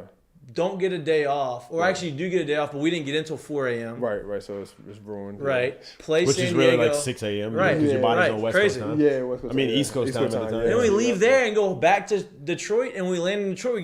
We landed 3 times at 4 a.m. It was awful. It was brutal, but that's kind of the problem with. So tell me, like, what is like the process with like? I've always wondered this. I've talked to so many baseball guys over the years, but I've never asked them. So say like, all right, you're playing a new series. What is the time frame? You get into the stadium, and like work, like you have your hidden times. You have you're chilling in the locker room. Then it's like, all right, then it's game time. Not till 7 o'clock. Right. What is that? I mean, it just depends. kind of depends. As the year goes, it gets kind of different. It just kind of depends on And really depends on your age. staff. Okay. Kind of depends on how you're playing. Right. You know, so but I mean, mostly it's usually at the field 12 to 2-ish, somewhere in there. Yeah, like depending if you're on at what it is home- that you do, Right, that yeah. you want to do somewhere in that area. Right. Game at 6 or 7. Yep. And kind of go through that. Yeah, like if you have BP, like if you're at home, batting practice is going to be a little earlier. So let's say batting practice is at 3:45. Right. Like stretch. Yep. So really before that 3:45 window is if you want to get a workout in or you have treatment or do whatever. So you have, if you want to get in the cage and do your early stuff, like usually 1 o'clock Right. is like, that would be early, right? Like, so Yeah. I always get there early, 1 o'clock, and you get 2.5 hours really of Relax. treatment, relax, take your time doing your stuff. Yep. Get out to the field, BP, come back, have another hour and a half. Right. If you're starting, you get to leave a little early from BP. Okay. Hour and a half before the game. But yeah, I on would the road, it's a imagine little for that stretch you just talked about, for the tail end of that stretch, it was probably show and goes. show and goes. And if it was BP, it was probably super optional, which probably no one did it. No one did it, yeah. 'Cause it was literally, hey, bro, 6 o'clock, like I'm Yeah, here, yeah. like I'm just Yeah, So right. it's How's kinda- so like basketball? So our owner in Detroit had owned the plane, You're right. right? So he owned part of the Red Wings, so Right, we right. used their plane, right? Yep. But like, y'all don't have as many now. y'all are way bigger than us, Right. but y'all don't have as many guys. Do y'all get fire-ass planes, or y'all get the normal plane? Regular planes. No, that well, makes it's- you so mad. So it's like hurts. it's not like a normal plane that like you fly on like on Right. a commercial, but it's like, so you think about they'll have a 16-seater first class, right? Then they'll have another probably, let's see, 2, 4, 6, 8, another 12 seats. That's another first class section. Then they'll have another. Sounds probably pretty fire 12, so far. Another 12 for the coaches. So Right. basically, that's like another 12, like you know. but they're first just class. normal, like they're They're just like bigger. lounge? They recline, lounge kind of like seats for like the players. Like players, it's a player section and another player section. Then there's a coach section, and then they have the regular seats after that. So that's kind of where it's at. Who was the playoff team? Was it the Wait, so Clippers? y'all coaches sit behind y'all? Yeah. Wow. Kind of the opposite. Yeah, the opposite way of baseball is For real. opposite. Coaches The are always coach in up the front. front. Yeah. Oh. Wow. But we have so Yeah. you don't have like tables and stuff on the planes. We Like, do y'all have just, two tables. okay. Tables. Yeah. And y'all have like 2 and 2, like the Yeah. seats. Yep. Yeah, Okay, so so you it's play basically the so you same play thing. Blu-ray and all that. Oh, Blu-ray, yeah. yeah. That shit gets wild, huh? I don't play that, man. You don't play Blu-ray? I play on the small table. That's what I did. So we B had, table. Give me the low budget table. we had a dollar table back in the Yeah, day. man. Dollar, That's- $5. You know, we That's was what back I in the was. back. Yeah. we had the A game, which was Yeah. like The money Miggy game. and Verlander. Those are The $100 money games. Well, still that they like to play poker. When I was in Tampa, it was Blu-ray was the whole thing. It was $100 a hand. I'm like, okay, I'm out on that. Out on that. But the A game poker was like $2K buy-in. I'm like, I'm out on that. 2K? Buy-in for the poker game. God.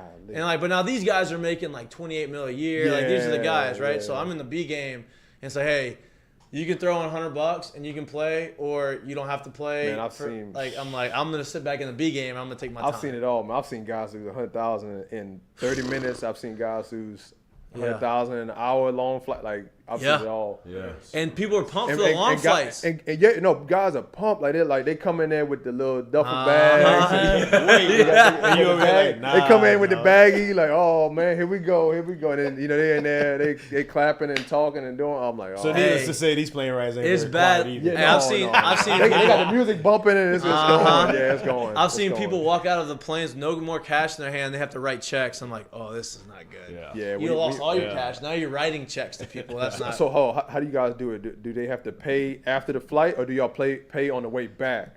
So it depends. If it's a road trip, Right, like if right. we have different legs of the road trip, Yep.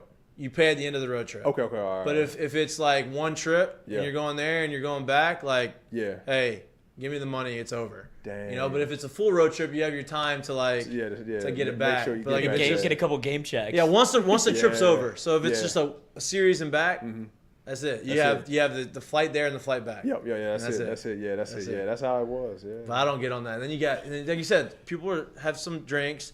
It's you have music, and like I see people lose all this money, and like it's high energy in the plane. You're like, damn, if I'm losing all this money, I don't want to talk to anybody or see anybody. I'm salty. I am salty. Get the music off. Turn the music off. Man. I don't want to do this anymore. I've seen guys like they finish the game on the plane, then they'll say, "We didn't finish that hand because somebody got booed." Then they'll go on the bus. yeah. They be playing on the bus, like, and then the game doesn't finish on the bus. Then they go to the hotel room, like, "No, we going to my room right now. We got to finish the game." Like they just, Yeah. they're into it.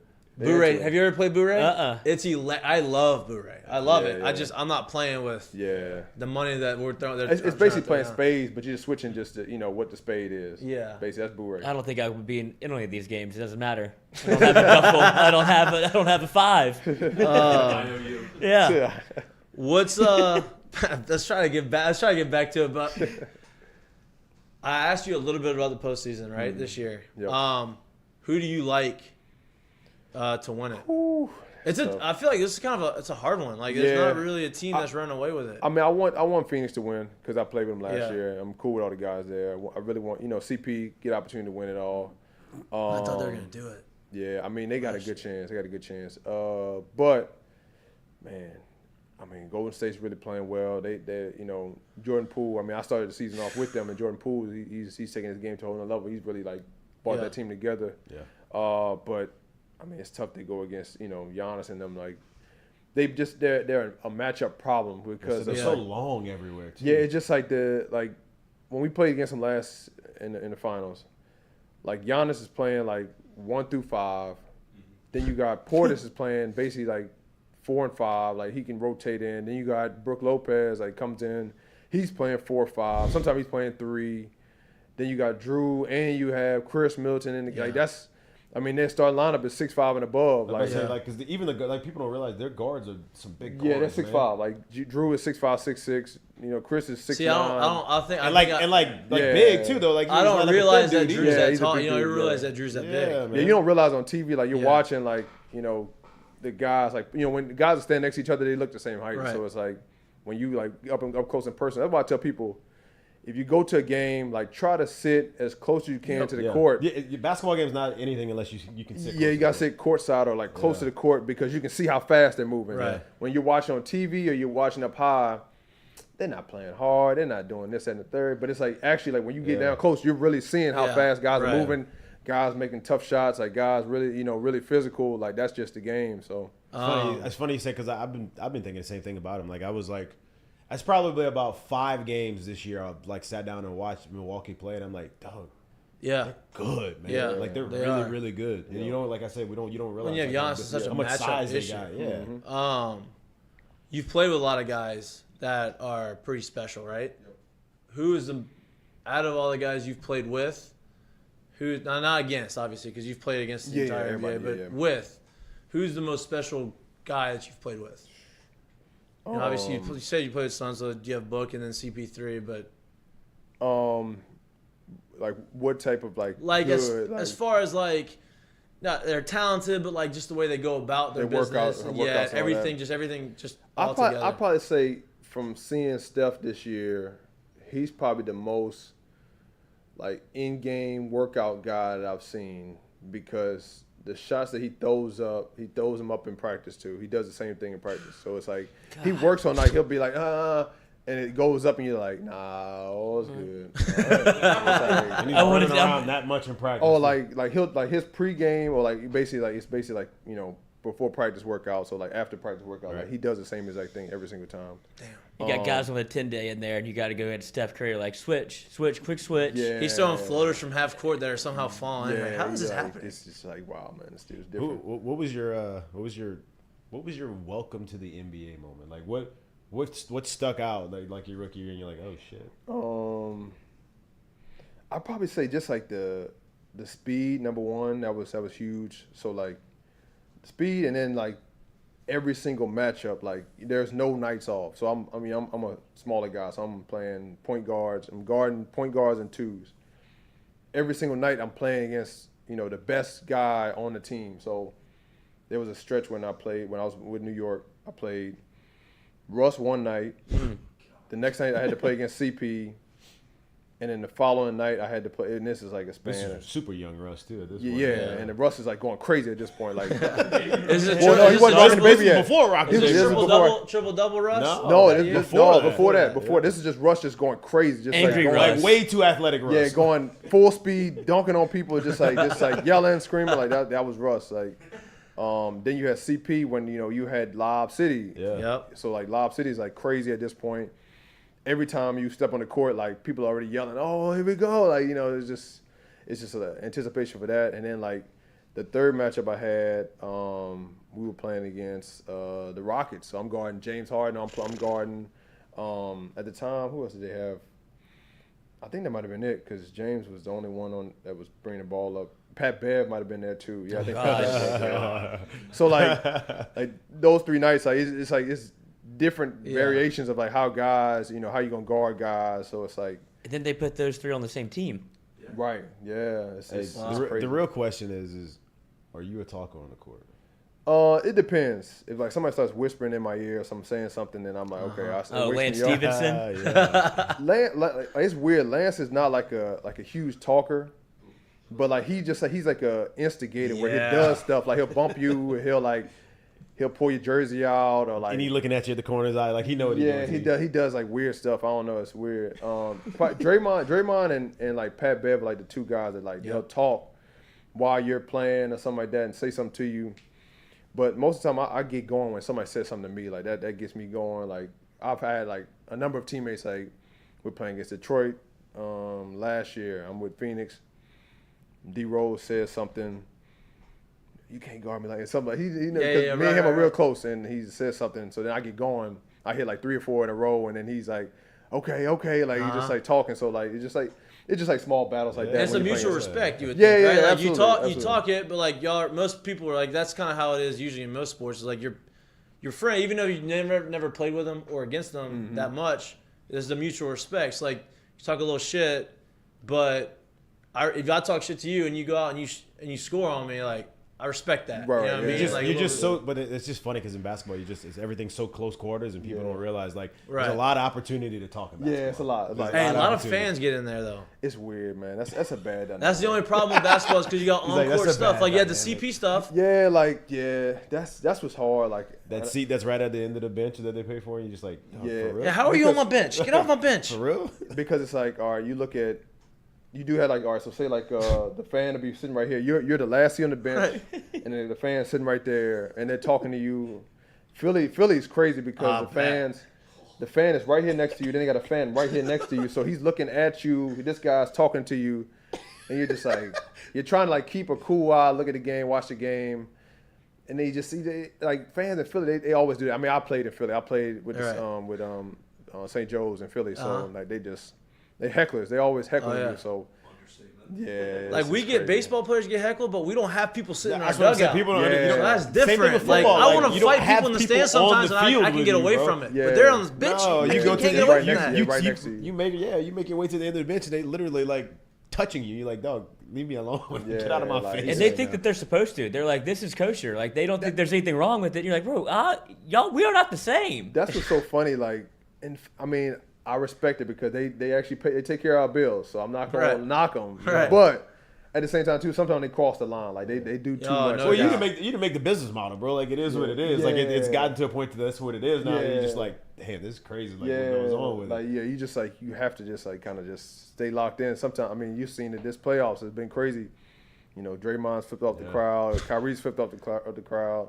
CP. You know, CP. CP. Like guys are like the fans are really taking it to a whole Yeah. nother level this season. Like it's been crazy to see. I feel like the COVID, like they weren't in the stadium, so like now they got to make Yeah. up for lost time. It feels like they're Yeah, like, like, hey, I didn't. You frenzy. took me away from this Frenzy. basketball for a full year. Yeah. I'm gonna take advantage of this. Yeah, it was crazy when last year we played. So you know you had the bubble. There was no fans. Last season we had the bubble of probably the first 3 quarters of the season. Then they started letting family and friends come to the arena. Right. Then you had the instance where it shifted from family and friends to all right, now we have about 2,500. Yeah. Then it gets to 4,000. We get to the playoffs. Now they're like, okay, let's get about 6,000 in here first round. We get past the first round. Okay, second round. Now let's have 10,000 in here. So now you're starting to see, you're starting to get like, oh man, fans in here. Like, okay, we got a little more energy. Then you get to like the third round. Then it's like we're gonna have 14,000 at this point. So 16,000 seat arena, whatever the case may be. We're basically at capacity at this point. You get to the final, they're like, look, everybody's in. full Everybody's go. in. So you're looking around like you went from like, oh, I'm cool, I got a lot of space to, dang, people are right here next to me. We're Like, back. Like, whoa, like, hold on. When did people get back over here next to me? I thought they were back over there. What's going on? It's a weird dynamic. Hey, you said you went to St. Joe's, right? Yo. Obviously, you're from Baton Rouge. Mm-hmm.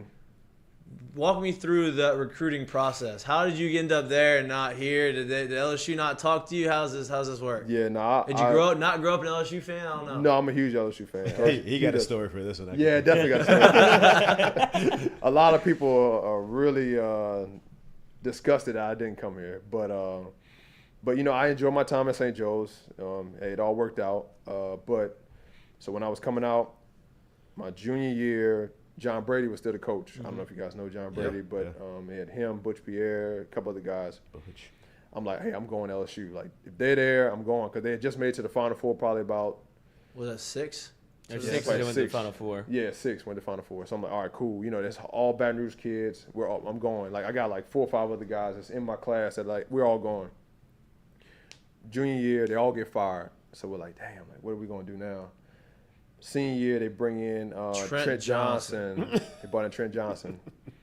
So I'm like, okay. Most boring brand of basketball I've ever seen. So I'm like, okay, all right, cool. Let's see what happens here. I'm going to all the games. they offered me probably like after my freshman year. So I've been at it. I had my recruitment process was crazy because I had Baylor offer me when I was in 8th grade. LSU offered me probably 9th grade, and it just kind of spanned out from there. And so I'm thinking, all right, cool. They're gonna be recruiting me hard. I'm gonna be one of the guys. I'm gonna be coming over there all the time. And it kind of was the opposite, where it was like, come over whenever you want to come over, and if you want to make the commitment, we're cool with you if you come. And yeah, like, I didn't really feel like it. Yeah, it like, almost like was like an obligation that I was coming there, but it was like I got offers. Yeah, like y'all need to offer me. Y'all need to talk to me. Like this needs to be like a game Right. where you're recruiting me, not I'm going to recruit y'all. Right. So that happens, and I'm like, nah, look, this doesn't seem right. Then actually, like they got 2 commitments from like guys that were like 5'9", that I was just like, yo, like what are we doing here? Like y'all want me to be in here like scoring the ball and like point guard, or what do you want me to do? And so one of the coaches, like, he kind of like rubbed me the wrong way one time, and I was just like, man, screw it. Like, I'm not going to LSU, and I'm just like, I'm gonna go up to St. Joe's and leave. And it was what like made you want to go to St. Joe's? So my mom is from Philadelphia, so I'm Okay. like half Louisiana, half Philadelphia. Okay. So like that's like my kind of like my second grassroots, like where I was basically raised up at. And so my uncle actually was assistant coach at St. Joe's as well. Okay. That helped out with my process. So you still got family up there too? I got family. It's still up there. And then my grandmother was there too. I wanted her to see me play. She was getting older at the time, and I'm like, look, I want to go play up there. If anything, if I'm not gonna stay home, I'm gonna go up there. And so, it was tough because around here, everybody's like LSU, LSU, LSU. But like when I left, people really didn't know where I went. They were just like, well, he went up there. Like they're getting me confused with St. John's, and like, oh, he went to St. Joe's. Like they don't know where I went. So, I kind of put St. Joe's back on the map. Me and like the group that came in, we had a really good recruiting class. We went to the tournament, lost out to the eventual national champs, UConn, played well that game. But That's his team. Dude, you dropped 25. What UConn fan? Yeah, I did drop some points on y'all for sure. So it was a great experience being up in Philly. But I wish I would have stayed home, but it is what it is. You got to play for the Pels. That had to be pretty cool. Yeah, no, that was great. I really enjoyed my time playing with the Pels. Like, I had a good group while I was here. Obviously, it was a way different organization than it is now. It is. It was my, because how long was I here? I was here for 4 months, and I got traded. Yeah. So it was great until I got traded. I was like, well, here goes the business side of basketball. And then I was going to Sacramento. Do you know Willie Green, those guys at all? I know Willie Green because he was on staff with the Suns. That's right. He's on staff with the Suns. I've heard, obviously, the media can say one way or the other. Like, they can make a guy seem awesome, make a guy seem terrible, depending on whatever agenda they want to push. Yep. But I think what's the real, it's evident is hearing from the players. Like, Chris Paul came out, talked about how special he was, how close they were. What was your, I guess, experience with Willie? Yeah, no, it was great. It was great because rewind back all the way to my junior year in college, he actually did it was basically like a lockout going on, and he did it was kind of like a coach / player, like kind of like internship with the team with St. Joe's because he was playing with the Sixers at the time. Okay. And so he had opportunity to come and play. He practiced with us. He played a little bit, but not too much. He was mostly like just working out there in the gym, and then he would coach. And so he would give me pointers all the time, telling me this, that, and the third to, help my game out. And then fast forward, season comes back. He's telling me, hey, come to the games, come watch us play when we're playing the Sixers, because he went from being with the Sixers to playing with the Clippers at the time. And then, his whole career, kind of. So you've been knowing him for a good while. Yeah. So he's just a player's coach. He really blends in with the guys, and he wants everybody to do well. And you can see that. He was emotional after the games. I was shocked. He was emotional last year when we did make it to the finals, but to see him crying on the court after losing that series. I know he was invested, right? Highly. I thought they were gonna win. They had a good shot. I really did. Once Booker got hurt, I was like, you got a shot. They're gonna win this. They got a shot. They had a shot. Yeah. Yeah, and the Smoothie King Center was balling. I saw everything was jumping. It was jumping. So what's next? What's next for you in your career? You were with the Hawks. Yep, finished with the Hawks. Yep. You're a free agent? Free agent, yep. Free agent Okay. right now, yep. So just Nice. waiting. I got a couple mini camps this summer, so I'll be going to those starting in June. Just been working out. See, I wish we had that in baseball.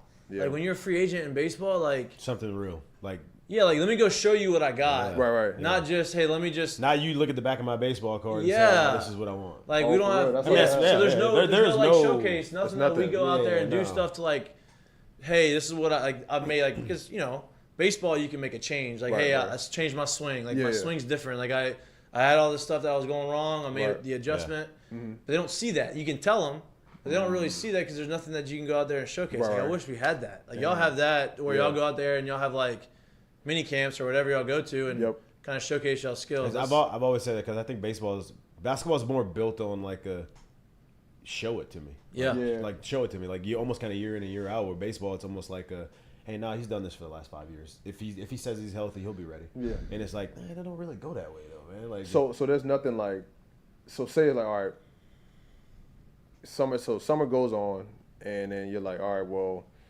play well this past season, but nobody calls. Like, do you go back to like AA, AAA, or like, Yeah, so like for that's basically me, what happens, basically. so Okay. for me, I was in Detroit until 19, right? They took me off the roster. I was a free agent in 20. Yep. Signed with the Phillies. That's when COVID hit. We only had 2 months. I wasn't in the big leagues, but I was at this alternate site just Yep. in case, whatever. Right. Ended up not working out. Last year, before the season started, I didn't sign. Nobody. Why well, did I he's get at the any alternate offers? side and nobody saw him. Nobody but the saw me, Phillies. and I had so Oh. 'Cause they weren't playing 19 anyone. between Oh, 19 wow. and 20, I changed my swing. Yeah. Like I made the adjustments that I needed to. My swing felt off. Changed it. Felt great. Yep. Played really well on the alternate side, but nobody could see it because of COVID. So I go into the off season, Yep. and I'm like, all right, like telling all these guys, all these teams, like I changed my swing, this. So nobody's like giving me any opportunity. Right. I signed 3 days into spring training with the White Sox. Yep. But I'm in AAA all year, which is in Charlotte, which I'm all right with. Hey, look, I'm gonna go show y'all the difference. Right. Hit 26 home runs, played really well. I go back into the offseason and nothing. So like no offers, no opportunity, and there's now it's current day. It's like, well, I guess I'm done. Yeah, yeah. If I don't get any calls, but yeah, like I would have gone play AAA, Right. and just kind of done that in case they needed a guy up there at some point. But I never got that opportunity. It's crazy. that's It's a crazy. Baseball is a very age-centric sport. Yeah. So like they're all trying to go to the younger. No, that's basketball too. But basketball, at least it's like it's a wear and tear, right? Like Yeah. it's more of a. It's harder on your body. Baseball, Right. like if you're 32, You feel like great. you Baseball's feel such, great. it's such a skill game. Man. Yeah. Like, it's really, you could be the greatest athlete out there, Right. and it still may take you a while to understand the skill of what you're trying to do and to really fine tune it. Yeah, and if you're and it's keep really yourself hard in shape. and it's really hard to do that at a young age. So it's like you find a lot of guys that look, you got your absolute superstars that are Right, young right. that come out and they get it done and they're able to do it, right? Yep, But yep. it takes a lot of guys a long time to figure out how to do it. Right. Now, if you can keep yourself in shape and be able to do it, that that's bodes what really for a long frustrates career, me. Yeah, right? you go back But to it's that. not. It's 'Cause I feel the like model that they've kind of Yeah. pushed towards more is let's just push young, who Right. is the talent, Yep. not necessarily really knows what they're doing with it, Right, but the talent. right, right. Dang, that's But I think it's every sport, right? Young, Yeah, I mean it young, is. But like, The economic side of it says, hey, look, this is cheaper. yeah. No, that's what it is. So Yeah, that's it's what not- it is. it's That's, the business side of it. that's really what it is. Yeah. yeah, it's the business side of The it. business side of it all. You don't realize it. Like, and I try to tell like my younger guys, like, man, like, while you have it, just go. Like, go as hard as you can. Yeah. Just try to just push it to the limit. Because it's like if you don't, once that, I don't know if it's like it's like I don't know if they see you differently or like they look at like, all right, well, he's at this age now. Well, Yeah, they anticipate like, oh, he's not gonna be as good. How do you know? How do But you that's know the that? thing. But Yeah. that's the How do you thing. know? You're gonna go to a mini camp. There is none of that. They Yeah. they see you in baseball. It's like, oh, the back of the card looks Oh, like he's this. 32. This age. Okay. Yeah, I don't think so. Yeah. Not, hey, can you come in, work out with us for 3 weeks or what? Yeah. For a month? None of that. Like, of just. that. And that was yeah, a I think big, so. the business side of it, obviously, the baseball one was in a lockout. Like, we Right. were in a lockout for a while this year, which that kind of hurt a little bit, but it was necessary, right? Right, People right. always want to talk about, oh, he's, they're greedy and selfish. Like, no. No. Like, No. the other side is. Yeah. Yeah. Like, there's a reason No. why we're locked out. Because we were the lowest, we play the most games, and we had the lowest league minimum of any of the 4 professional sports. Right. Right. Tell me how that works, right? And Crazy. then Crazy. there's it's crazy. It's, No, I know. The business I mean, side of sports is not fun sometimes. we have like, I don't know if you guys do too. I mean, you have a lot of time on your hands. Sometimes, like when when you're working out or practicing or whatever the case may be, and after you're done, we just sit down sometime and just talk and like have like we put our GM hats on. Yeah, like, all right, right. let's talk about this. The biggest conversation that always comes about is that a lot of guys are like, I'm gonna play with this organization as long as I can. Like I'm gonna see how it goes. And then, the older guys kind of chirp in like, look, that shouldn't even be your thought.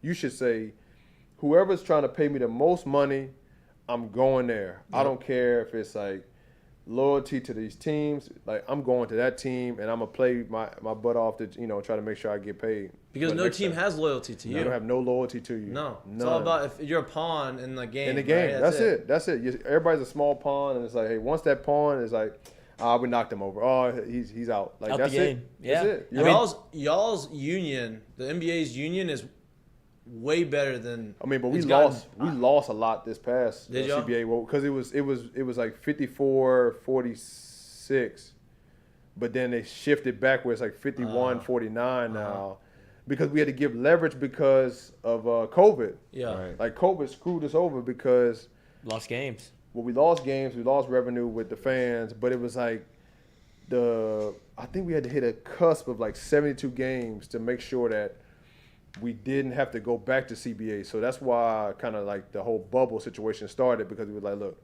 we have to get to that 72 game cusp so that way we don't have to go renegotiate all these CBA. Because at that point, then it would be 50-50 and then, we're losing revenue at that point from a player standpoint. Right. But we end up finishing the season out, and then we kind of got on. Y'all do a really good. The NBA does a really good job of marketing their players. Yeah, they do. Right, they do. Baseball doesn't do that. I think we're probably the worst at all. Now, obviously, NFL's king. Yeah, like they're gonna do, but NBA, as far as marketing their players, like I think NBA does the best when it comes to marketing single players, and I don't even really think it's that close. For sure. It's also the easiest to market when it comes to grabbing a guy and we can put him in any other situation and basically it looks like what you see on the court, obviously, because all you're wearing is a jersey, really. Yeah. I mean, I think baseball and soccer would probably be next from the standpoint of if it was visibility kind of visibility, stuff. But like football is tough because you got the helmets on. You're almost better off in football marketing yourself some kind of way in the helmet, you know what I mean, as opposed to like with the jersey,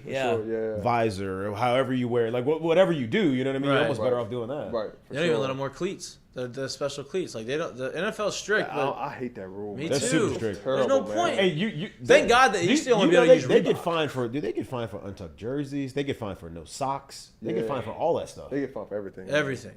Odell got fined for that. I mean, I don't know why you wear a $400,000 watch on the field, but that's a different story. That's why you probably got that watch for free, to be honest with you. He probably did. But it's marketing for whoever had it. It doesn't make sense. Like it's like they really like just try to like just hit these guys over the head with like a hammer. Just like, look, you can't do nothing. You got to be straight and narrow. And I'm like, dog, like these are your guys. Like don't do that. Let them show their personality. It's better for the game, honestly. Yeah. The NFL is not marketing the player though; they're marketing the product. They don't. No, they don't care who's playing. They just see a jersey. Right. NBA does the best job, I think, of marketing their actual players. Like players have a voice and giving the players the ability to do their thing. To do what they want to do. I mean, Mike Trout's the best player in baseball. Nobody knows. Nobody knows who he is. Yeah, nah. He's having a great year again. Nobody's still. Nobody's talking about him. He's they really only talk about like if you had to really look at if you were an outside fan. Like I do watch baseball from time to time, but like if you had to look at it like Trout, and then they look at the kid from I think it's the other kid on the team. Ohtani. Yeah, Ohtani. Yeah. Because he throws 100 miles an hour, hits the ball 500 feet. And it's like this kid, he does both. He does, oh man, it's the guy, it's the next guy. I'm like, that doesn't mean he's good, you know what I mean? And because you got to think about like, what's the guy with the Yankees that was Judge. He was he was blowing up, like he hit all these home runs the first year, and then now like he's kind of like just being a natural player, and then now they like. Oh, we can't market him no more. We got right. It's like wow, like it's crazy. This guy's 6'7". You should probably You should probably always market him. Yeah, as long as he's in the league, but you should always get him up. Always blow him up it's only good for you if you can blow him up to be a bigger than life feature. Yeah. You know what I mean? It is what it is. I mean, I don't know if you guys know, what is the budget for marketing for? That's the problem. So MLB problem. has a lot of regulations on so we can't go market ourselves. Like we have to. So there's no licensing deal? No, there is, but we don't have a big. It's with Major League Baseball. Yeah, they're getting a cut of pretty much everything. Oh Oh, That's the yeah. problem of it. Yeah, that's why it's not. And Yeah. then inside the game itself, I personally don't think they do a great job of singling out Right. great players to do it. Yeah. But that's the big problem too. Yeah. Like They're trying to. They have the mic'd up stuff where you Yeah. can like listen to them. Like Like, if- talk. I saw the guy if like Mike he took a Trout ground had a- ball. Yeah, if I said yeah, Mike yeah. Trout had a huge deal with State Farm, Yeah. I mean, MLB's getting a cut of that. Yeah, too. Like a yeah. huge cut of that. So that's okay. where the problem is. But I mean, look, I think this CBA was better. Yeah. You know, hopefully What's the the, next what's the one. what's the difference? Like, So our minimum got raised to like 700, okay. right? And Yep. then there is like a higher threshold. Like we don't have a salary cap. Right. There's a luxury tax. It's technically a salary So same. cap, Yeah, but same like thing, yeah. the luxury tax got raised. Oh yeah. I like the floor that y'all have in the NBA. Right. Because that forces teams to spend money. You have to spend money. Yeah. The cap raising the luxury tax doesn't force the Pittsburgh Pirates, who aren't going to spend money, to spend money, right? right, They, right. So there is no floor in baseball. There's no floor. There is no floor. But they all still get a So cut that's of the what- same amount of yeah. revenue. Right. Oh, okay. So Yeah. they're like, hey, I'm still making money over here, not So it's spending like- any of it. Right, yeah. They're not. yeah. So like it doesn't basically bring the doesn't hurt competitive them. balance. Yeah, it together, doesn't hurt you them. know Yeah, what I it mean? doesn't hurt them to not The spend big money. market teams are going to spend whatever the hell they want. Right. And the small market teams, especially if they don't feel like they're in it, they just going Just tank. just tank. You mentioned a little bit about this is going back a little bit. It's like for young guys, like don't show really any loyalty to a team, but go where the money is and go play as hard as you can to get that kind of super max deal or max deal. What have you made of this Zion situation in New Orleans with him? Because it feels like it's played out in a very peculiar way, but now he's bought in. But have you ever seen somebody be on a team, go travel to train somewhere else, be kind of like by proxy a part of it, and he's not being able to play out any of this, which would be his rookie deal? From the standpoint of him getting hurt, that's the only reason why I say it's actually better for the Pelicans, because they're gonna have to pay him, but I don't think it'd be the probably the top of the top where other scale guys would get from a rookie standpoint. Because what Zion and Ja got, they're in the same class, right? Yeah. Yeah. So they probably would have to pay Ja more because he won Rookie of the Year. He paid, won a couple of the awards. Sample Yeah, most size is there improved. too, Yeah. yeah. So it's like Zion he'll probably get a little bit less than what Ja's gonna get, but he'll still get a max. He'll get a super max, whatever the case may be. But from a standpoint of like him being the guy for the Pelicans going forward, like I think that it was great for the team to send him away, to get his knees looked at, to get his body checked out, because I think that was the whole issue. How do we let him eat what he wants, let him do what he needs to do, to take care of his body? That way he can come back as healthy as he needs to be, and then he can help this organization go forward. Them trading to get CJ, like that was a great trade. Huge. Now, like you can kind of see that he's bought back in, he's coming to the games again. Now he's like, I'm ready to play now. Like they quote unquote the NBA wanted to market him. They want if the Pelicans would have beat the Suns, he would have came back and played second round. I guarantee it.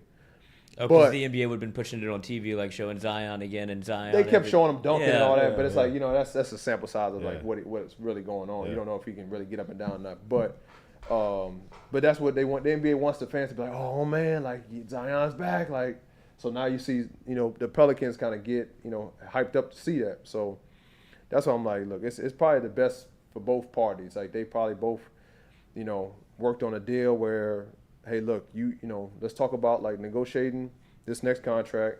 You come back, we'll send you to this to get repaired, get all taken care of.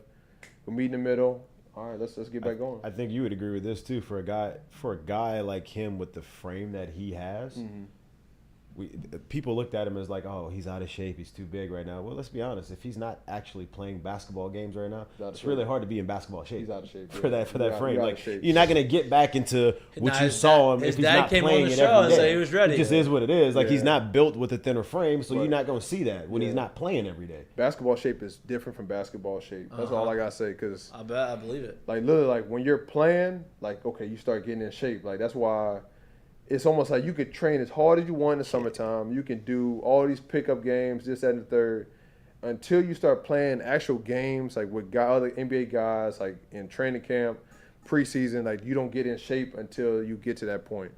And then from the standpoint of like, seeing like where he's gonna be at, I feel like he's gonna He's gonna have a hell of a year this next year. I agree. He's gonna bounce back. They're hard. gonna be good. They're gonna be pretty good with those three. Yeah, he's gonna be.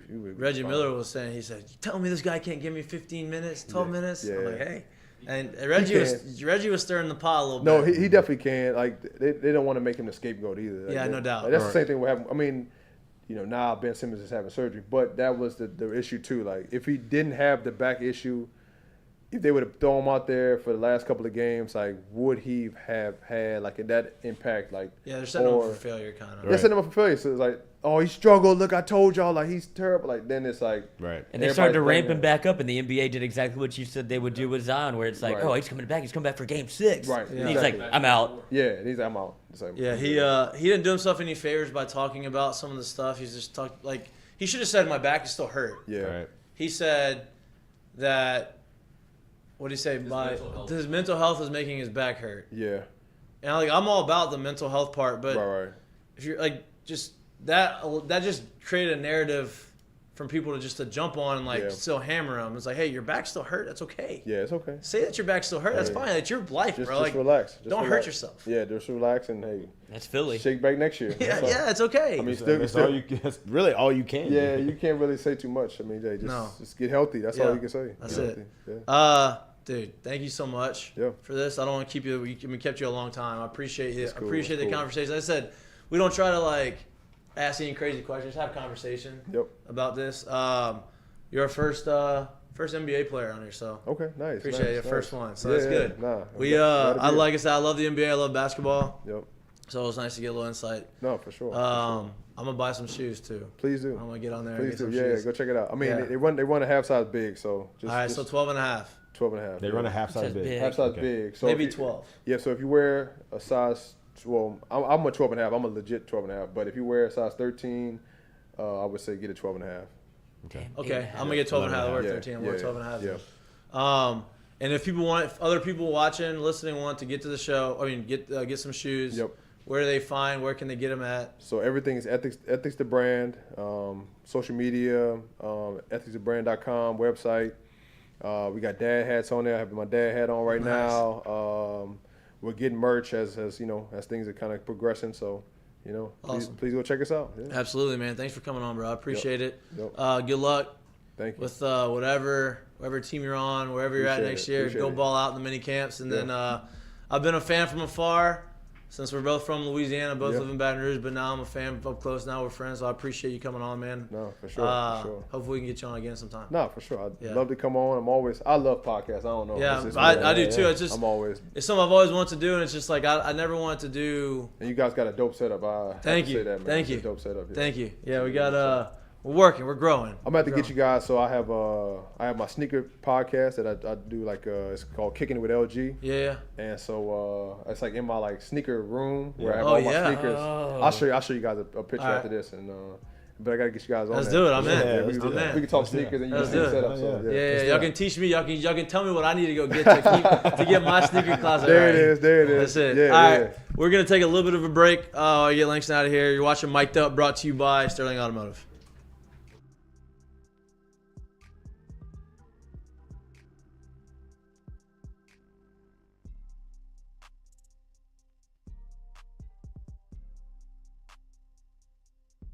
Hey y'all, it's Mikey from Mik'd Up. I want to talk a little bit about my friends down at Sterling Automotive in Lafayette. They're locally owned and operated for over 25 years. They have 13 locations, 4 in Opelousas, 5 in Lafayette, 1 in Broussard, 2 in Jennings, 1 in Crowley. They sell any type of car you could possibly find: Buicks, GMC, Ford, Lincoln, Chrysler, Dodge, Jeep, Ram, Hyundai, Genesis, and Kia, along with 5 pre-owned locations. They have over 1,500 cars in inventory on site. Unbelievable service, unbelievable people. If you're like me and you're on the go, they can sell and they can ship you cars up to 200 miles. Unbelievably convenient. Again, my friends down at Sterling Automotive in Lafayette, go to their website at saveatsterling.com. Awesome people, go check them out.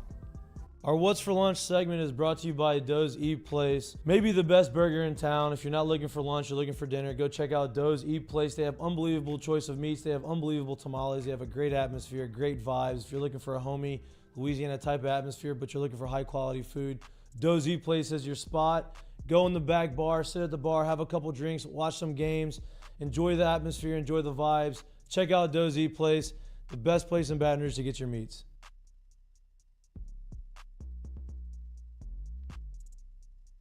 Mik'dUp is brought to you by Law Offices of Lance Beal. Call them today, 337-991-6263.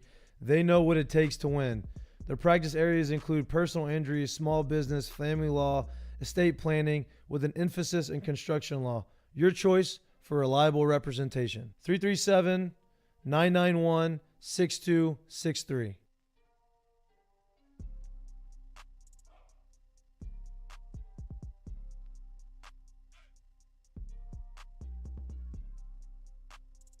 At Rejuvamete, we specialize in medically monitored hormone replacement therapy, giving you the energy you need for all life's challenges.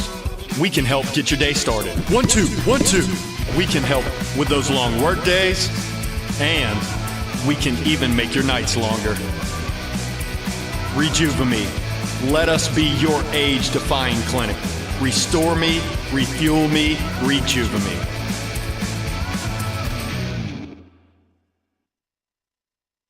Field, which is fine.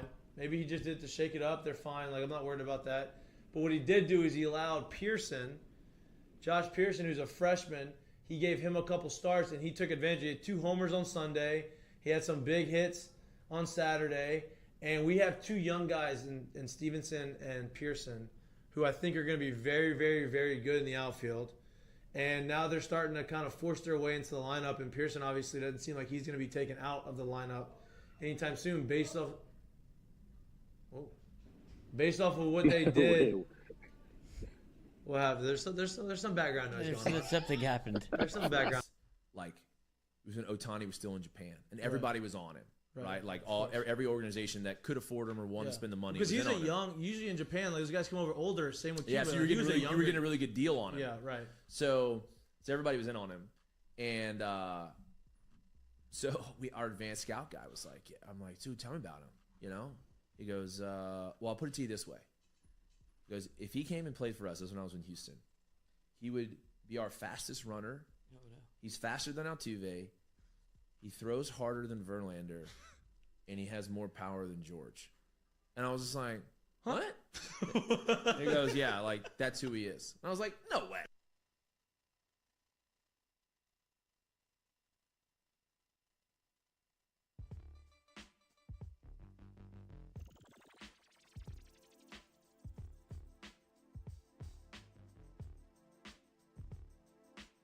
Welcome back to Mik'dUp, brought to you by Sterling Automotive. We are in the OT. We're not going to keep you much longer. We, 2 great interviews today. Langston was awesome. He was awesome. Got invited to a sneaker closet. I'm pumped for that. Can't wait to go in there. I'm going to get educated. I'm going to get some nice shoes coming out of there. Not from him, but not from that closet. To get the knowledge. Yeah. How do you say it? Balenciaga. It's really not that hard. Get some dunks, dunk gloves. Maybe we'll all chip in and get Lloyd's Balenciaga. Yeah. No. I can do that. I think that money goes somewhere else. I can do that to shoes for no charge. I can dirty up a sneaker very quickly. Sure. I didn't say it had to be those. Oh, okay. It does suit the personality. You need something. If you're gonna wear those pants, we got to find you some better shoes to go. Those shoes are great. No. Those shoes are good. Those shoes are fine, but like, I need a little loud. I need some. No. There's enough personality in the pants. I need you to bring it back to the middle or somewhere. Keep going. Green ones. Now, when he wears his black pants, then we really get him something to kind of get. Yeah, maybe pop. All right, we got 2 segments left. Real easy, real quick. You came prepared, I think, for your segment finally. For the curtain call. I did. Hold on. Let me pull it up. Do you have gambling picks? No. We have not picked our gambling picks. We will put them on. Yes. We will post them. We haven't gotten them because I've learned that I'm gonna wait a little longer. There's a fox in the hen house. Yeah. I gotta wait for my advice. There's somebody hot on the Twitter that we were riding with. 3-0 last night. I'll give you a free one. Brooke Lopez over 11.5. I saw you typing that in. I like that. Plus 110. Okay, I'm gonna put that in there. All right. So my curtain call. We talked a little bit about earlier in the show, right when we first started. I was about to say that. I don't even care. That's probably mine. You can have it too. Reed Detmer and / Anthony Rendon. Like, first of all, Reed Detmer got the no hitter. Like, obviously that's a curtain call in itself.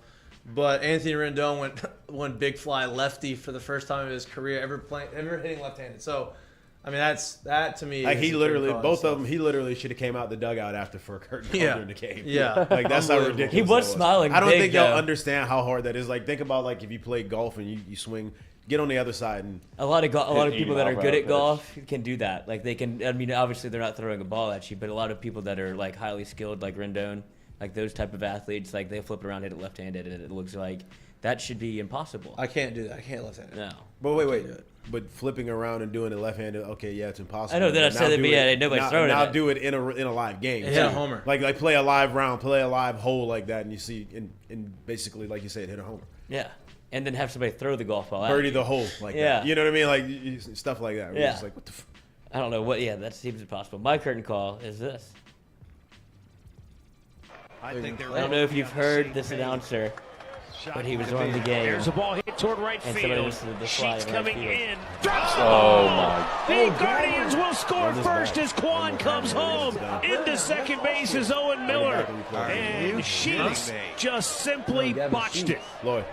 I mean, okay. I thought it might drop in front when it went off the bat, but when I saw he got Oh, it's there, just the he might have announcer taken whenever he his dropped, he eye goes, off "Oh, it. you gotta Now be he's a shitting first me." baseman. I didn't hear it. Way Run it in back. right field. I gotta hear that. But it's a very catchable ball right there, clank off the fingers. He said that's a It very falls, so catchable ball they right will there. play. Clank. Clank off the. Let me pull it back up again. I gotta Look, rewind Gavin's it. a guy, one of my guys. He's good. He can swing it. That's a tough one. Long season. Page, but shocking to me. There's a ball hit toward right I forgot you field. didn't wear headphones. Sheets coming in. Drops the ball. The Guardians will score first as Quan comes home. Into second base is Owen Miller. And Sheets just simply botched it. I mean, Wow. That's a No tough longer one. Hawk Harrelson anymore. That's a new guy now. That is a tough one right there. The Hawk. The Hawk. All right. Anybody else got curtain calls they want to throw out there? Aaron Judge sent one to the moon. Aaron Judge, walk-off did. homer. There you go. Way That's back. your curtain call. Way Yankees back. are doing it, man. Best team in baseball. I know. They're good. Actually, the Dodgers are one game up. They're good. They're good. Neither will win the World Series. Who's gonna win it? The Mets. Blue Jays. The Jays are nice. The Jays are nice, but they're only 3 games over 500 right now. Don't worry, they'll find their They'll groove. figure it out. Yeah. It's a They got to long- get. They're in division right now. Once they get out of division for a while, so like the way the baseball is, you have a lot of division games early and a lot of division games late. Yep. So now when they get out of the division, because the a you know, gauntlet, AL dude. East is a tough division, it'll be all right. What'd you say? They said it's a gauntlet. That It is a division's gauntlet. been tough for like 20 straight Yeah, years. forever. Rays. Seriously. Anybody hungry? So Who's hungry? Who's hungry? Who's hungry? What's that I know off you're of? hungry, Noah. SNL skit, I think. It must be. We always say that when we feed the dogs. Yeah, I think Get 'em that's. all hyped I up. think that's. Yeah. Chris Kattan? No, I don't know. maybe. I don't know who that, but that's 3. Whoa, Two. I'm not. I haven't even thought about. Okay, no, go. 1. Nope. You go. 3, 2, 1. Torchies. Damn it. What'd you say? Torchies. I just thought I had Oh, a read wow. on you. I was 2 for 2, so I thought I'd give it Wow. a go. We have to go again. Salad station. You have to Yeah, do they it don't even again? say anything over there. I said Romans. We did that We last. did We that did every that I Monday. go Monday. back to Monday. this old rival. You want to go again? Yeah, absolutely. Ready? No salad station. Okay, no salad station. Ready? 3, 2, 1. Is Salad station. God damn. Okay. Okay, no one cares Also- about their health. What's the second? Who's this segment brought to you by? Does eat place. Does. Does. Does. Does. Does. Does. Does. Does. Does knows. Does knows. I have to go to Lafayette today too. Get a Lessons. lesson. Last I lesson need to before get a lesson. I need to Bring a dad with me. What car are you Big time bringing? lesson. His. Oh, yeah, that one's not leaking. All right. Well, we're not. I don't think we're gonna get the 3, 2, 1 countdown today. That's so right. Sometimes you don't get lunch. Sometimes you don't get it. I think we're gonna do. You can We'll do figure it salad. out. You can do your Lunch on salad your own station. today. What are Lunch these on your raps own. all about? I feel good about myself. I'm feeling healthy. I feel good. And so Picture was the best thing that could happen to you. It was, but I was a very skewed picture. Oh, okay. It was He a- shoots it you was. straight. Lloyd will shoot you straight. I mean, it was, but it was a 4 days of. That was Vintage. it was a Dylan Cruz picture. Yeah, It was. was. A very, It Yeah. was a very skewed picture. Like that's not how I really look. It was a Objects combination in of the a few mirror things. are closer than they appear. Yes. That's right. Dylan Cruz photo is criminal. It is. Dude, that's so That guy's gotta bad. get fired. What the hell is that? Like I said, as soon as you pull it up, yeah, I'm gonna this is the one. Today's No. Wednesday today. I don't know what I want. I'll figure it out later. Lunch on your own. Lunch What on a your day. own. What a big show.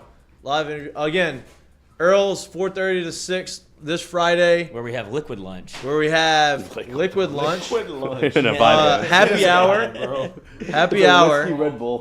Come in there. Yes. Only way you get the promo prize of whiskey and shot glasses and sunglasses and T-shirts and all those things that combine into one package is if you show up and have some drinks with the boys. If not, nobody gets it. Earl's is putting this on. Earl's wants to create a happy hour environment. We are in charge of creating that. Let's fucking give them something to have fun with, please. It's a bar, people. It's a bar. Let's come have a drink. Free drinks. Come talk shit to us if you want. I don't care. Yeah, that's fine. Throw a tomato Yeah. at me.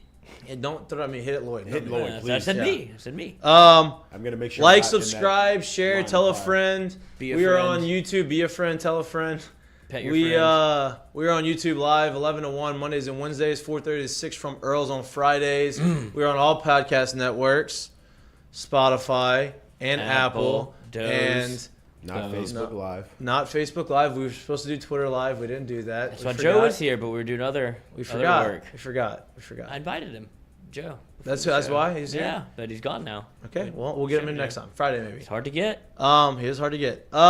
Thank you for watching Mik'd Up. Another episode of Mik'd Up is come and gone. Enjoy your hump day. I'll see you on Friday. You're watching Mik'd Up, brought to you by Sterling Automotive. Peace.